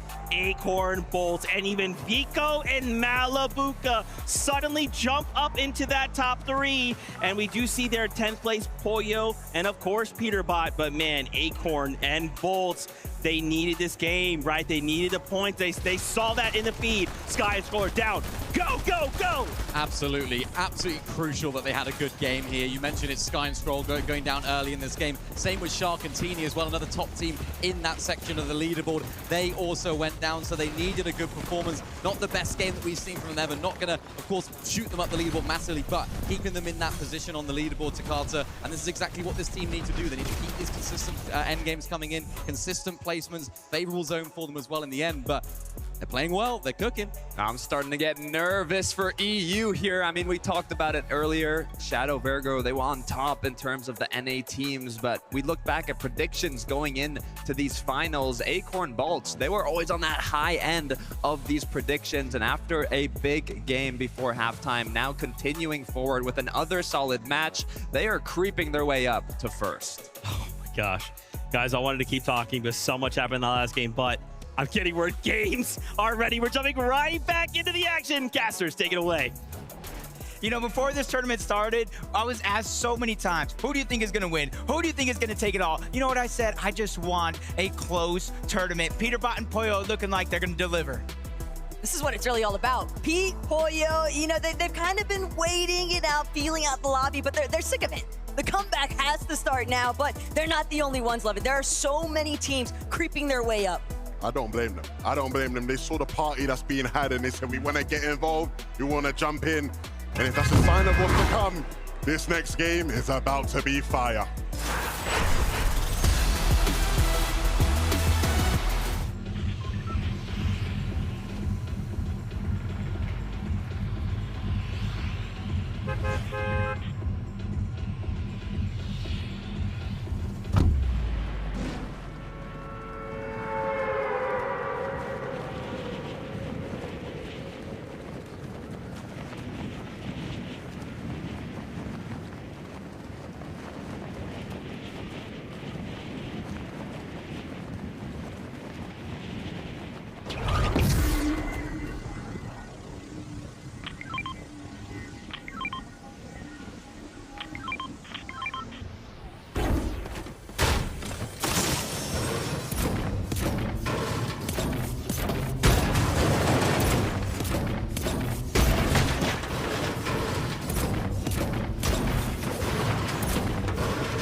going right down the drain, but an opportunity there onto Darm, breaks into the wall. Oh my, a perfectly placed ramp is gonna save the day and allow for Sky to not get the elimination, but he's still on the hunt for more. No deal. armor. He's gonna keep hitting shots like that if they present themselves. And Sky now patiently waiting for that next opportunity to strike. Sky trying to see just how far can he carry the torch forward, but look, from the LAN down under, way up above the rest of the lobby, Tinka and Resigned. They've just been silently building overhead, throttling everybody in these congested lower layers. And now, Flixie, Jap, how will they respond? They have to contend with everybody underneath them. They might need to take out Ozone, who's directly in front, but still Flixie trying to just keep pushing forward. Him and Chap are not slowing down. Even Sky, he will not be denied. He's essentially the inevitable player in this game. He does it again. He takes the crown away from King, puts it on his own head. Into the top 4 we go. This is a run like any other. Can Sky clutch up? You thought Scroll could clutch, this guy can too. And he's done just enough to continue to keep that lead. Flixie will try and move above, but it's going to be the Oshi duo trying to close out this game and get the first dub on LAN for OCE. Surely they won't let it happen. Surely Flixie won't actually take them out. And sure enough, Resigned and Tinka bring this one home. Game number 6 is all theirs. The thunder from down under, the boys from OCE do it. They're putting their entire region on their back. They don't want to just win here. They want to go to the global championship. Resigned, this isn't your first rodeo, but it is OCE's first win at an FECS LAN. How does it feel? Honestly, it feels amazing. This is the best feeling. This is the best feeling. Tinka, you haven't always had the best results on LAN, but here you are proving that it can be done for Australia and everyone watching back home. You had the high ground, you had it clean. Did you know once you had established yourself that this was in the bag? I think the main thing is just to play with confidence. You got to forget your OC and you just got to play like you do at home, and it works. It worked. Was always the intention to go for high ground? I mean, yeah, like on LAN, everyone's pretty scared, so like we just don't play scared. We just take height, don't die. It's our good friend Queasy. He established that one a while ago, and it's clearly working for you. But the key thing now is consistency. You haven't had the best game so far, but do you feel like this win is going to give you the confidence now to get off spawn and get to the finish line? 100%. Well, boys, congratulations again. Making history for OCE. It's Tinka and Resigns. We're going to head to a break, and maybe more history will be made.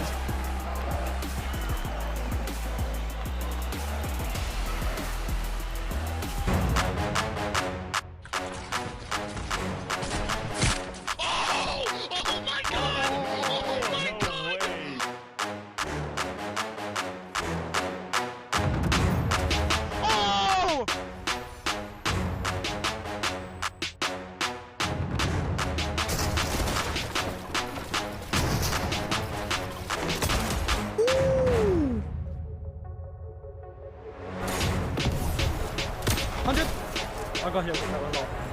I'm popping a med bit. Wait, short.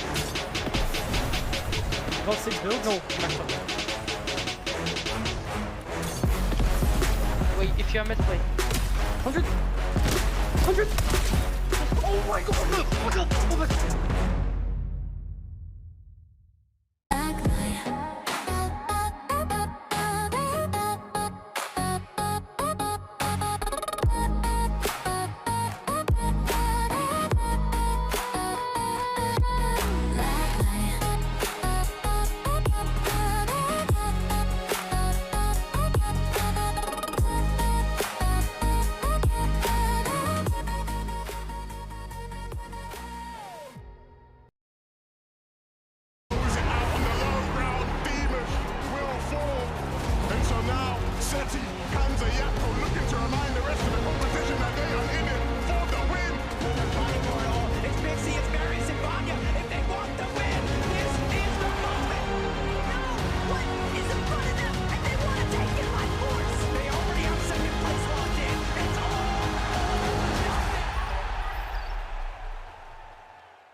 Fortnite fam, today is truly a movie. Resigns and Tinka get themselves a victory royale, the first ever victory royale from OCE on LAN. I think what's so crazy about this is we're watching the game in the back, and for a moment everything's kind of going chaotic, and then we look up and we're like, Resigns and Tinka, okay, well, maybe they can hold it. I mean, there's so many of the names that we know will contest height. They're not here. They're gonna win. Wait, OCE's gonna get a win. Wait, OCE's gonna get a win. An incredible effort from the guys. And as you can take a look right here, it's not like they kind of jumped up on the high ground the last second, right? They were kind of holding this throughout the entirety of the end game.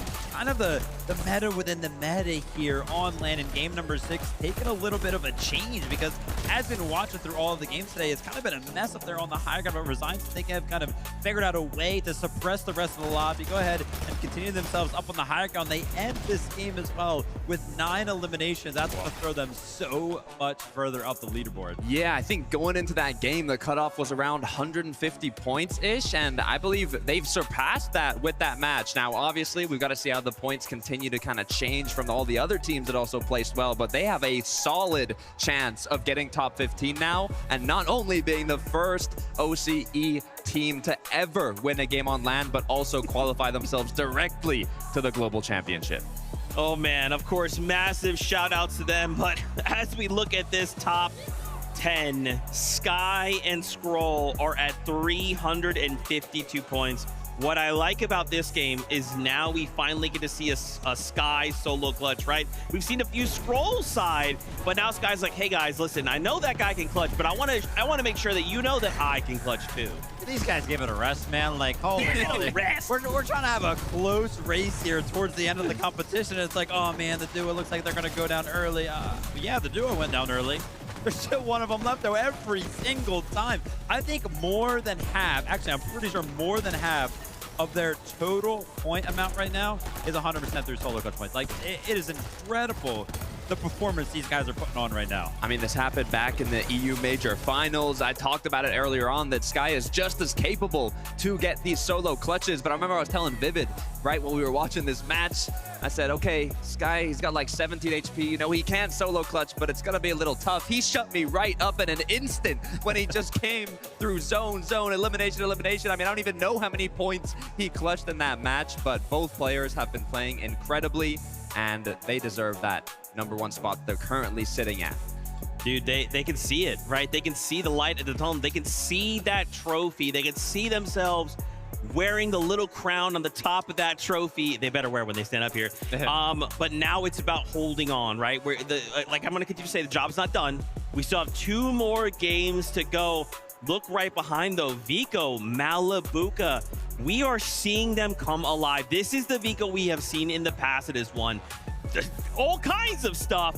Vico is online, and he sees one thing standing between him and that trophy, and it's Sky and Scroll. A super, like, nuanced approach I feel like we're kind of seeing from Vico and Malibuca in the second half of the day right now is that they sort of go ahead and play around with the fact that, you know, they go up towards the high ground, they're up there for a little bit, and then they kind of just start to feel a little bit uncomfortable, so they drop all the way back down to the low ground continuously, and this is where they really start to make things happen. Every single time we kind of tune into them when they're up on the high ground down here, it's like low mats, but they continue to find the refreshes to keep their game going. And they have low mats because they changed their playstyle from last season to this season. This season, they play incredibly confidently. They have some of the highest average eliminations. They even had it in the upper bracket qualifying through today in the EU Major Finals. They know how to get eliminations, but they also use a lot of mats. They run out of materials, but they are so confident in their ability to get refreshes that they just make it work. And one thing that I love doing whenever we kind of see some of these players go down, obviously this was a great game from Vico and Malibuca, right? But the reaction there when they do finally go down, it didn't really seem like Malibuca was happy with that one at all.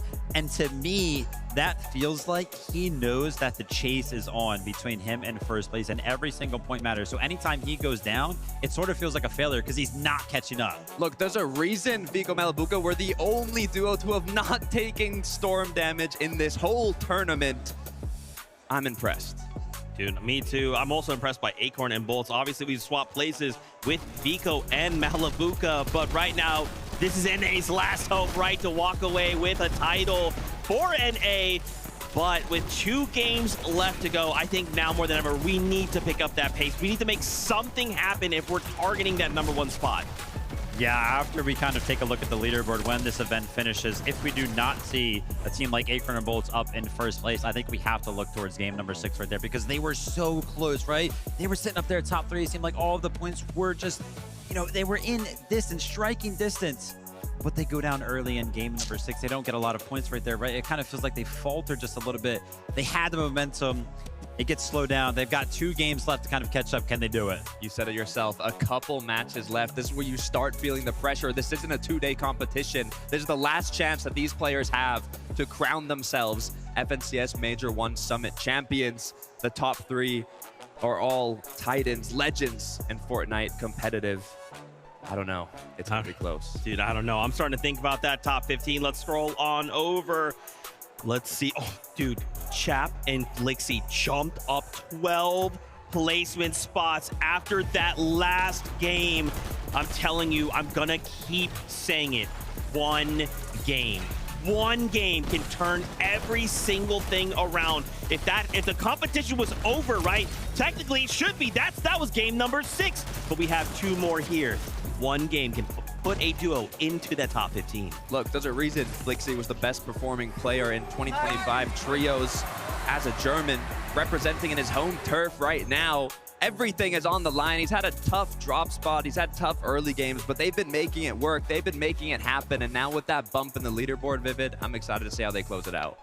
Guys, I want to keep talking. I do, but the game's are ready. I feel like we just got to jump back into the action. So, casters, over to you.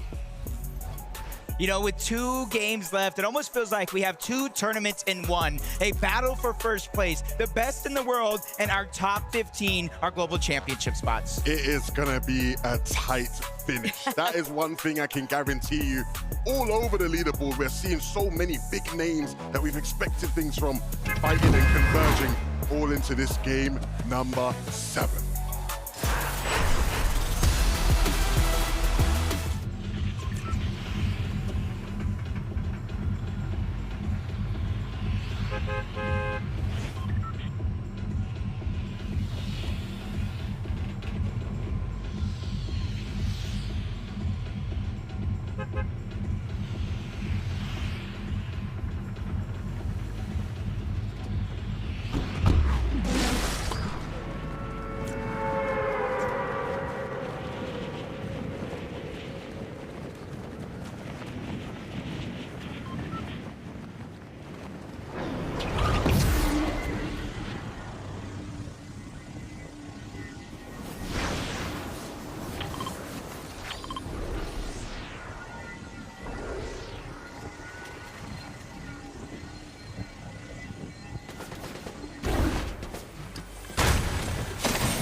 in their path. And that's the worst case scenario now for Vico and Malibuca. But check out Cooper, check out Reed. They've got Craze. Now it's all about them trying to take out some of these other Titans in the lobby. Another refresh for Reed onto Ozone. And now they just gotta look up. Here comes the drop. Peter Bot and Pollo, they want the back-to-back. Big shot on the Reed. Pollo will not go down, but Peter Bot will. So he's stuck by himself yet again. Another 1v2. That feeling of deja vu. Can Pollo do it? Shockwaving up, looking to create distance. A chance to put down pressure, following the zone. He knows that Reed and Cooper are weak, but he doesn't want to play this too quickly. But he's letting Cooper heal down below. This is not what you want. But Pollo finally landing another shot on the Cooper, who shockwaves up. They're trying to attack from both sides. Pollo with everything here. It's all or nothing. He does it again. Another big shot. Pollo will not be denied. A 1v1. Pollo versus Reed. NA versus NA. Pollo has taken the crown away from Peter Bot, and he's placing it on his own hand.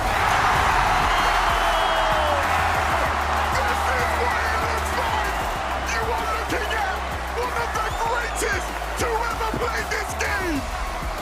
All roads lead to Pollo every single time. Just when you think that he won't be able to do it, he delivers yet again. Peter Bot, what is it like playing with the best player in the world? I mean, it feels great. It is incredible to watch you. Pollo, you were so humble last time I spoke to you. You were like, they had no mats when you won the 2v1. You had no mats either in that situation. How did you do it this time? I don't know. I mean, I don't even know. It was the 1v2. It was versus Reed and Cooper. You're flying through the sky. We think maybe there's going to have to be a heal off. You're reloading in the air. You're an absolute rock star. But how do you stay calm in those situations when everything is going on? I just knew they had nothing. Like when we first dropped down, they weren't really building or anything, so I knew they had nothing. And you were able to keep it on clean on height this time, Pete. So you must have been feeling like, yeah, we've got this. Yeah, 100%. We played height perfectly that game, and it was just a textbook win.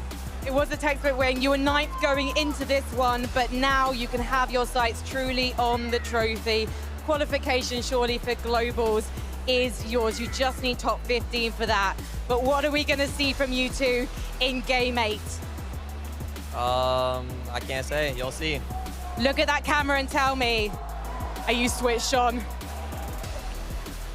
He doesn't need to say anything. Stay with us, Düsseldorf, after this break. We crown a champion!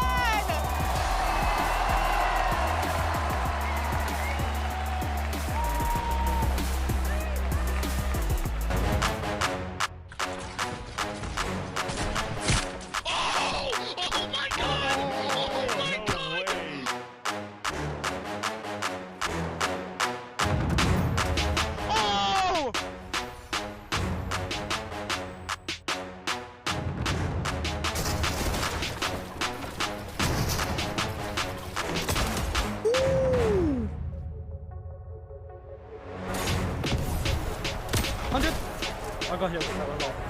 I'm popping a med bit. Wait, short. Got 6 builds. No, max up. Wait, if you're mid, wait. 100. 100. Oh my god! Oh my god! Oh my god!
This is cinema! Listen, production, give me a camera on Facts. Facts, stand up right now. Can you hear me? Facts, give Peter Butt some love, baby. We're back, baby. We are back. Let's go. Okay, sorry about that. Sorry you guys had to see that NA bias mask off. Here we are, guys.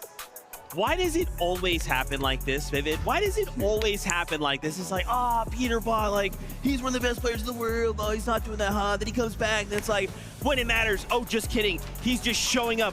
2 victory royales on the day in a finals lobby of the quality and caliber of this lobby, both coming down to solos from Poyo. This is just the same story over and over and over again, it feels like. Over on NA regionally, and even globally speaking, so many times these guys start to get counted out as the games start to get deeper and deeper. And then somehow, some way, these guys just fly up the leaderboard. They find the momentum that they need. They find the energy from the crowd, the fans, from people like Facts, and they just ride with it, man. And it's all in the back of Poyo. How many 1v2s is this guy gonna pull off today? Unbelievable. I feel like we've seen this before. Poyo has this meta, has this shotgun, this chaos reloader down to a T. The way that he's moving in these 1v2 situations is unbelievable. The timing that he seems to have on all of his loot and his inventory, knowing when to stay back in the storm, when to heal up, when the shotgun's reloaded in his inventory, and then when he can go for the next shot. He is so in tune with the game right now, and it's showing there in the end game. His approach, by the way, Peter Butt and Poyo's approach, to that game seemingly was focused around the strats that Sky and Skrull have been known to kind of implement. Because remember, if we think back to the middle of that game, who did they push? Who did they eliminate? Sky and Skrull themselves. Of course, they only got one of those eliminations, but they did enough damage to effectively render them useless. If they are going to make a push for this win here at the Summit with 1 game left remaining, they've got to do that exact same thing again. Oh my gosh, and I'm getting word production has a listen in from that game. Let's check it out. Nice. Pizzas.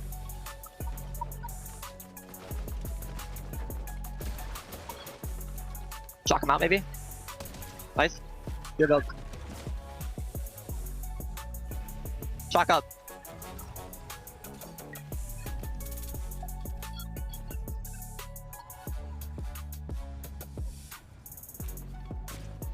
Let's go! Oh my god, let's go! Let's go! Oh my gosh, I love that Pete's just giving Poyo the moment to focus on in there, to make sure he needs what he has to have complete calm in that moment, to find and land the shot. What's crazy too, we saw this fight happen not that long ago, right? Poyo also eliminated Reed along the way to get his previous victory royale. Man, Mini Miner, we have 1 game left to go, and take a look at these standings up 6th placements. Peter Butt and Poyo, 306. At the top, Sky and Skrull, 352. Vico and Malibuca at 342. And honestly, even look 1 row down, Teeny Shark, 301. Boys, this is coming down to the final game. It's always interesting going to the final game, isn't it? How does it always happen? It's always coming down to the wire, and for Sky and Skrull in that last game, unfortunately for them, they went down super early. Their first stumble in every single game we've seen them today, and it's so unfortunate for them. What it means for the rest of the lobby is that they can now push up on through. But for Sky and Skrull, this was the moment. This was the game where they could have solidified their win. They've taken it all the way down to the wire, Vivid, all the way down to the last game. And this one's got to feel bad, right? Because you caught it out earlier, Minimana. You were looking for the chink in the armor for this duo. Yeah. It doesn't even really look like they did anything for this game. I mean, we tuned in with them. It was like 140 builds available for them. They were 400 above the Storm threshold. There was one problem. Pete and Poyo were in the lobby. That's exactly right. In the background, Poyo is looking in right over. Oh my gosh. Are you guys catching that in production? Are you guys catching? They are looking at him. They're like, could we see an invitational type situation? Could we see, look at him, Poyo still looking at Sky and Skrull. I cannot believe it, guys, with a single game left. We can't also forget Vico Malibuca. Remember, Vico Malibuca are firing on all cylinders right now. They've been trying to catch up to Sky and Skrull, and now Peter Butt and Poyo cleared the way. Now they're up front. They can make this happen. 10 points behind, I think it was there on the standings. They could actually do it right here. They made the most of the fact that Sky and Scroll went down early on in this game, and I was watching them a lot during this endgame. The way that they played this endgame, this huge refresh onto Kingerling right there. Even the understanding, they had a really nice 10-zone pullback, which really helped them out. They didn't need to go for too many crazy refreshes, too many crazy frags. They understood they could play that zone, play inside of those boxes that have already been built, and then ride out those placements, because for these guys right now, they don't need to do too much. 10 points behind, I think it was, as we'll have a look right now. Yeah, 10 points behind the leaders. Honestly, Vivid, they could do it. They very well could. Vico and Malibuca have been so dynamic throughout the day. It feels like every single game, it feels like they're kind of playing different. Acorn and Bolts there in 5th place. If you kind of paid attention, 3rd place, Pete and Pollo, there we at 306 points. Acorn and Bolts in 5th place, we're on 295 points. So as it currently stands, only an 11-point difference between 3rd and 5th. As you can see right there, refocused in on the battle between 1st and 2nd as it seemingly stands. Vico is locking in.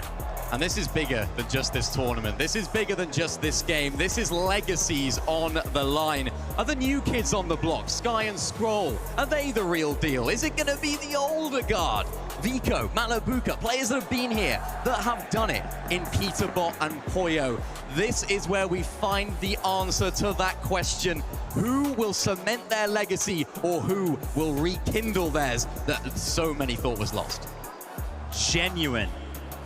Genuine chills just went up and down my arms as I'm taking a look at the POVs of these players right now. The vibe meter that Levin was kind of talking about, I feel like it's been so high throughout the course of this tournament for Vico and Malibuca. Right now, they seem so stern. Yeah. Has the pressure finally hit going into the last game? That's exactly what I want to talk about. That's exactly what I want to talk about. We have 1 game left to go, 5 duos all in contention. You could even argue that top 6 as well. Half of these players have been in this type of situation before, right? Even look at someone like Shark and Teeny, right? Shark, this is his kind of first time being in this situation. This is the hardest and the most intense. The pressure is going to be on them. Yep. Look at Sky and Scroll, same thing, right? Vico, Malibuca, Pollo, Peterbot, they've been here before. They know what that last game looks like. This is a rare Vico we don't often see. The focus, the quiet Vico. Pollo, look at him. He doesn't look scared. He looks focused. He looks like he's in his element. He's clutched twice already.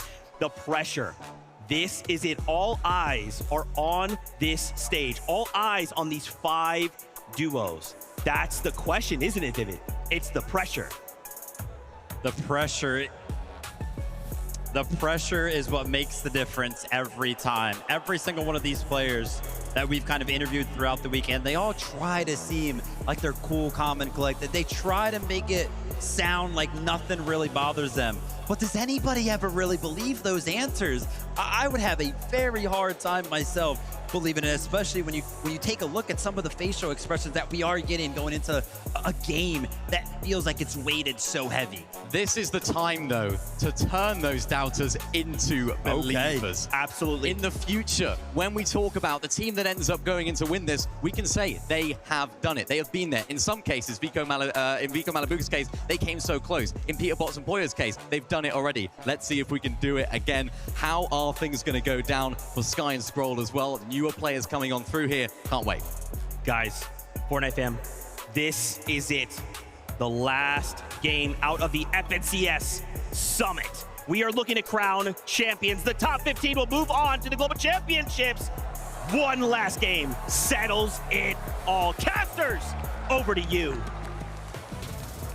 This is it, the final moment here on the Summit LAN, where 50 points separate our first place team and our entire top 5. And you wouldn't think that the margins should be this slim with the way that we've seen so many of these teams having their respective highlight moments throughout the course of today's game. But it all comes down to this. Game 8, let's see it.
It's it right there, though. Pollo's still alive as a solo. I'm not sure what the point gap actually is, if he needs all the eliminations, if he needs the victory royale, but if there's one person this weekend that proved he will not go down without a fight, it's this man here, proving that maybe chickens can't fly. And all Pollo has to do is see if he can get the first bit of confirmation.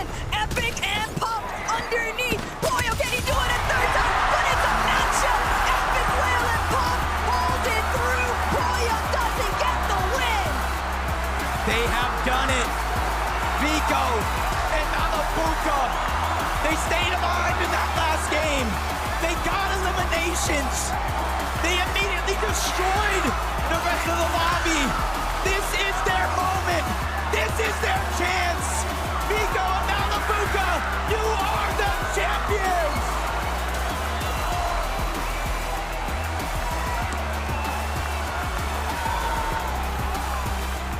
And just like that, history has been made.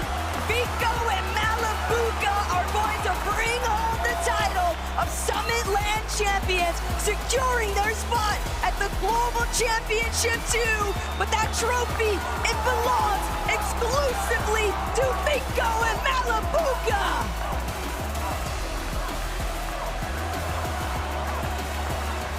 Go ahead, guys. Lift that trophy. You are champions!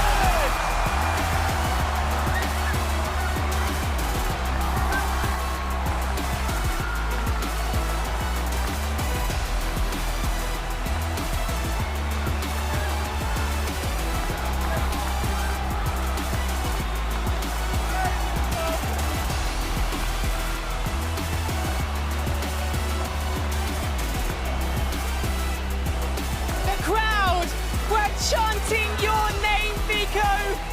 What an experience to finally win an FSCS LAN and to do it with a crowd that loves you. I mean, what can I say, right? I promised my mom I was gonna win this year, and I mean... And she's watching you right now. Is there anything you want to say to her? I'm gonna say it on German. Mama, ich hab's geschafft. Ich bin der beste Spieler der Welt. She's been at your side for so many years. We've watched you grow from a teenager into a champion. And Malibuca last year 8th at Globals. It wasn't enough for you, was it? Yeah, well, I didn't stop at this. I got Vico as my teammate and he just did everything. I couldn't have asked for a better teammate. And the two of you, it's like your opposite. Vico, you can see this man, he's so hyped all the time, even when you don't win. You, cool, calm and collected, but has this man changed you? He did change me. He did change me a lot because I really love to play with him. He just makes the game feel easier for me. And seeing the two of you together, Vico, you can see that crowd. They want a word with you. I want this man to see this crowd and to give them a message, Vico. What would you like to say to them? Danke für deinen Support, Düsseldorf. Ich hätte es niemals geschafft, dass ich das hier treffe! Let's go! Vico loves this crowd, and we love you guys, Vico and Malibuca. Please take your positions. Please, Düsseldorf, one more time! Your first ever FSCS Major 1 Summit champions! It's Vico and Malibuca!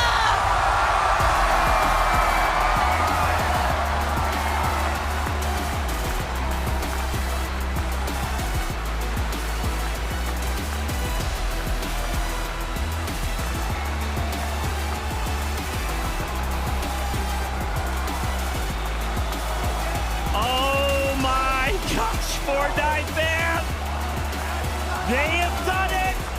Vico, Malibuca, come down here.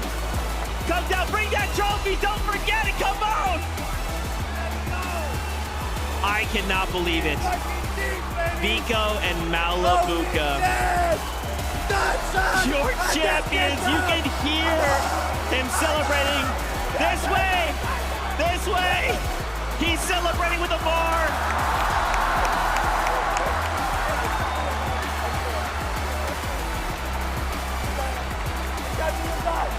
Diese Champions I cannot believe it.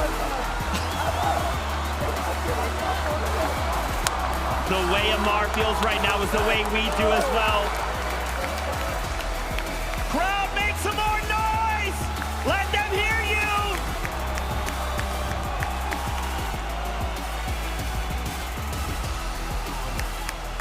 Your champions. Malibuca, Vico.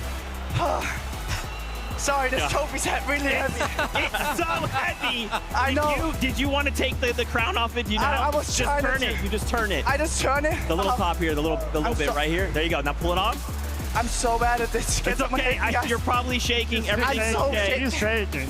I'm so shaking. It's okay. Yesterday, nice. There we go. There it is. You can to the real king, to the one and only GOAT. This is all. Let's get it one more time for Malibuca. You're the man. You're the greatest, bro. Congratulations to you guys. You know, I think the best way I feel like I can summarize this moment is what Frankie actually said. We've watched you guys grow up.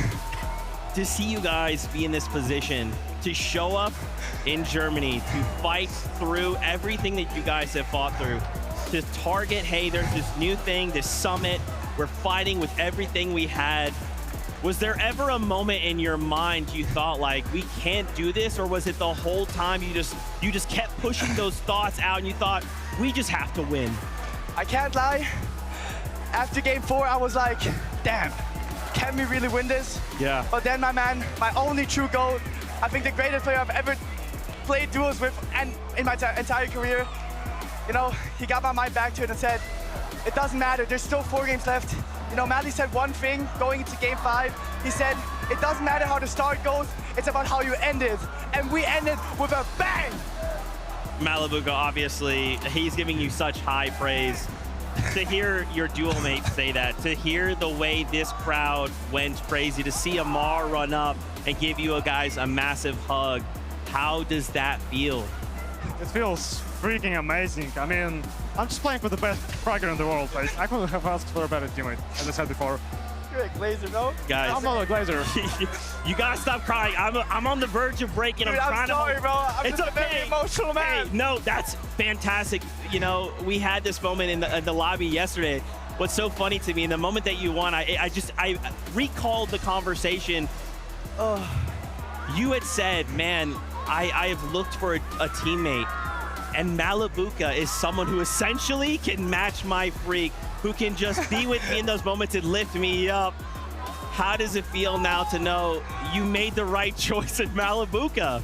Honestly, I want to say thank you, Flixie, for dropping me on my head. Thank you, Raz, for not wanting to coach, because I just got the greatest upgrade I could ever ask for. I got the greatest fighting idea to ever touch this game. Listen, man, you are screaming about emotions right now. Dude. And throughout the weekend, right? We've been tuning in with you guys. We've been watching. You guys were up there on the stage, in the chairs. You guys were like dancing back and forth, singing. But we saw a pause to all of that like happiness and joy. And it was seemingly as if it paused going into game number 8. It was like all focus from both of you guys. So walk me through Malibuca first, the mindset going into game number 8. Well, we knew that Sky was like close to us. I mean, above us obviously, had more points, but then 10-point difference is like not that big of a difference. So I just said like, let's play our game. Let's focus on someone else trying to grief us so we don't get griefed. And I guess it turned out great because, I mean, I don't know if we were getting griefed, but if we were, we did great by hiding and not letting anyone know that we're there. And I don't know what happened to Sky as well. I'll see it later, but yeah, that happened to him, so that's unfortunate. I do want to say though, shout out to Sky. I think, shout out to everyone who played in this tournament, right? Yeah. I think this was probably the hardest LAN I've ever touched in my whole entire life. And I mean, we know, I've won Red Bull before. This guy won Gamers 8 before, right? We've been in hard lobbies. Yeah, this was really hard. This was probably the hardest thing I've ever played in my life. Not just only because I was a winning contender, but in general, I mean, I was playing with like 15 chests, 20 chests. These guys had like 70 chests. These guys are the best teams in the world. I myself think I was an underdog compared to them, right? And I mean, I just want to say shout out to Amar as well. I think the stuff this guy told me, how he got me back up from my slums, he's been with me my entire time. Amar, wirklich danke, Bro. Du bist wirklich, glaube ich, der beste Typ, den ich kennengelernt habe von Streamern. Your guys' first FNCS LAN win. Of course, the trophy, the prize money, but also that qualification to the Global Championships later on this year. I want to hear from both of you. What can we expect now from you guys going into those Global Championships? Can you go back-to-back? I mean, hopefully we can, right? I mean, there's a good phrase saying, you know, I forgot the phrase. God damn, it's embarrassing.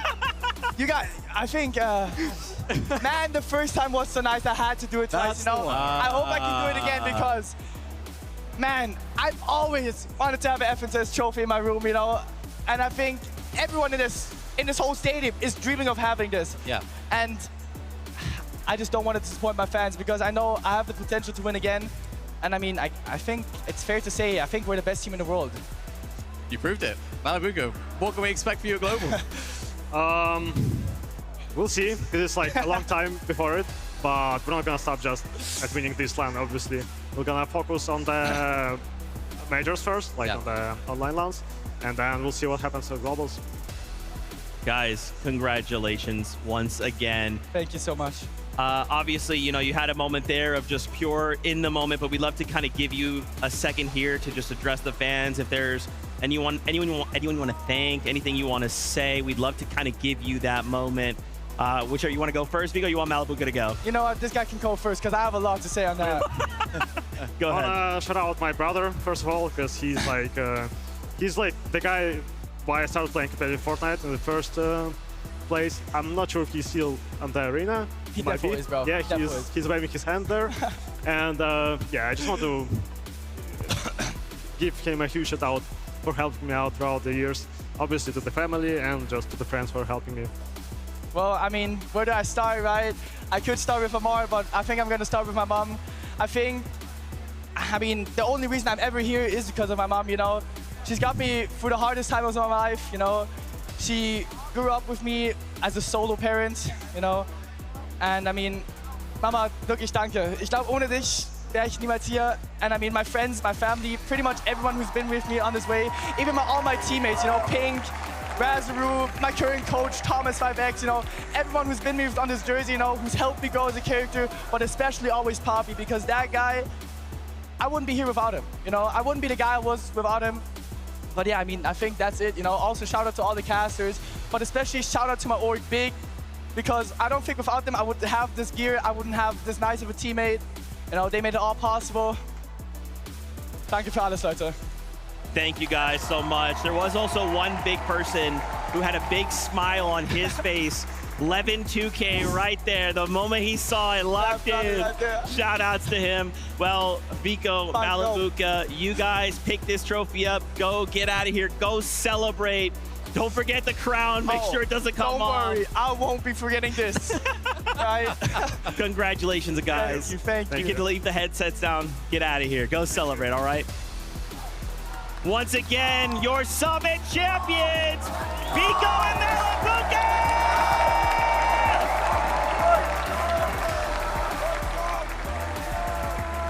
Unbelievable stuff, man. I'm telling you, Vico, seeing Vico that kind of emotion, obviously, Vico's a talker. He loves to be expressive and to be loud and to be funny and in your face, and to see him break down like that, man, I'm even thinking about it. All right, it's fine. Viv, I'm so happy for him. I am so happy. Raising the trophy one more time. We're gonna struggle to get that trophy out of those guys' hands. They're gonna be holding on to that one for a very long time. If I have learned anything here today, we always put a lot of respect on the dedications that the players themselves, the time, the effort, the love that they put into a game that we also love, but it also requires a team. You could hear the list of names that both of those players attributed to the win. It really does require a gigantic team, a family, to make something like this happen. Yeah, and you can see it very visibly with Vico. He is passion personified. You can see it in his expression. You can see it in the way that he carries himself. And I'd like to say that Malibuca is exactly the same in a very different way. He's been around the scene for so long, at the very top of his game. And huge props to him just to maintain, to continue being at that very top level, to not let those disappointments pull him down, to not let those LAN disappointments pull him down, and to pull through here in Dusseldorf and end up coming out on top. As they mentioned, not easy for them at all this entire weekend. Not easy for them today. The hardest lobby they said they've ever played in, but they pulled through. They have done it. And honestly, for both of them as individuals, I've had the pleasure of talking to them so much at all these different LANs, seeing them grow both in the game and outside. I couldn't be happier for them. Yeah, man, again, I just keep thinking about that conversation, you know. Again, for context, you know, obviously we're hanging out with players, and there's a moment where Vico kind of pulls us aside. He comes up, starts talking to us, and we're just like, so what do you think, man? Like, Malibuca has a feel, and he's just like, yeah, dude, Malibuca, like, he just meets me where I am. He's the first player I've been able to play with that just, it doesn't matter what I'm doing. It doesn't matter how silly or loud. He tries to meet me there. He tries to just help me along, while some others may not vibe as well. But man, it's just such an incredible moment for the duo. Congratulations once again, your champions, Vico and Malibuca. Of course, we do have to remind ourselves, though, that the top 15 do move on to the global championships. Let's take a look at those standings and see how things ended up after game number 8. Pollo Peterbot managed to sneak their way into second place. After the start that they had, they really showed up big here. An incredible feat by the duo. Shark and Teeny also putting up an incredible performance after all the adversity that they went through this week. And it's great to see them come out in third place. Sky and Scroll, the heartbreak that everybody felt in the arena, everybody watching at home when we watched them go down early on. Fourth place, still an incredible feat for them. Yeah, my heart breaks for those guys. They've got a bright future ahead, but let's look at this bubble. 1 point separated Cammy and Hari from Flixie and Chap, who will be appearing at the Global Championships later on this year, Zeke. It's tough. You even look further, Ager's Ritual, Cold and Rapid. I mean, so many big names just barely missed out. When they said this was one of the hardest lobbies they'd ever played, they were serious. Yeah. I mean, guys, this weekend has been incredible. Today has been incredible. Some of the most incredible Fortnite we've seen. Pollo solo clutching 2 VRs, OCE getting a win. Like, so many incredible things happen. Super amazed with how everybody played this weekend, from Friday to Saturday to obviously Championship Sunday, for everybody to kind of come into this LAN, right? Kind of switching up the format as well, and everybody adapting. We talked about it earlier on in the day, how much actually changed just coming into Friday alone, going into Saturday, going into Sunday. And some of the teams that, of course, deserve to be there at the top, they still found their way up there. They overcame all of those tribulations. We got champions. We got global championship qualifiers. So many great storylines. Of course, coming out on top was that experience of Malibuca and Vico. But huge props to players like Shark, playing at their first LAN. For Sky and Scroll to be on top throughout this entire day today. The first time that they've got into a LAN like this, being those sort of favorites, the team that everyone's looking at. They held themselves so well. And like I said, my heart breaks for them there in that last game, but they can be so proud of their performance, because here they have proved they are a top tier team and deserve to be regarded as that. Peterbot and Pollo as well. Wow. I mean, I think that might be an all-timer of a solo performance from Pollo. A lot of talk about Peterbot so much, but Pollo, man, you can walk out of here with your head held high because you did so much great work today. They are back. That's right, man. Wow, Fortnite, Fortnite fam, what is there left to say? Well, first, I just wanted to shout out, remember, if you missed it, these are the announcements.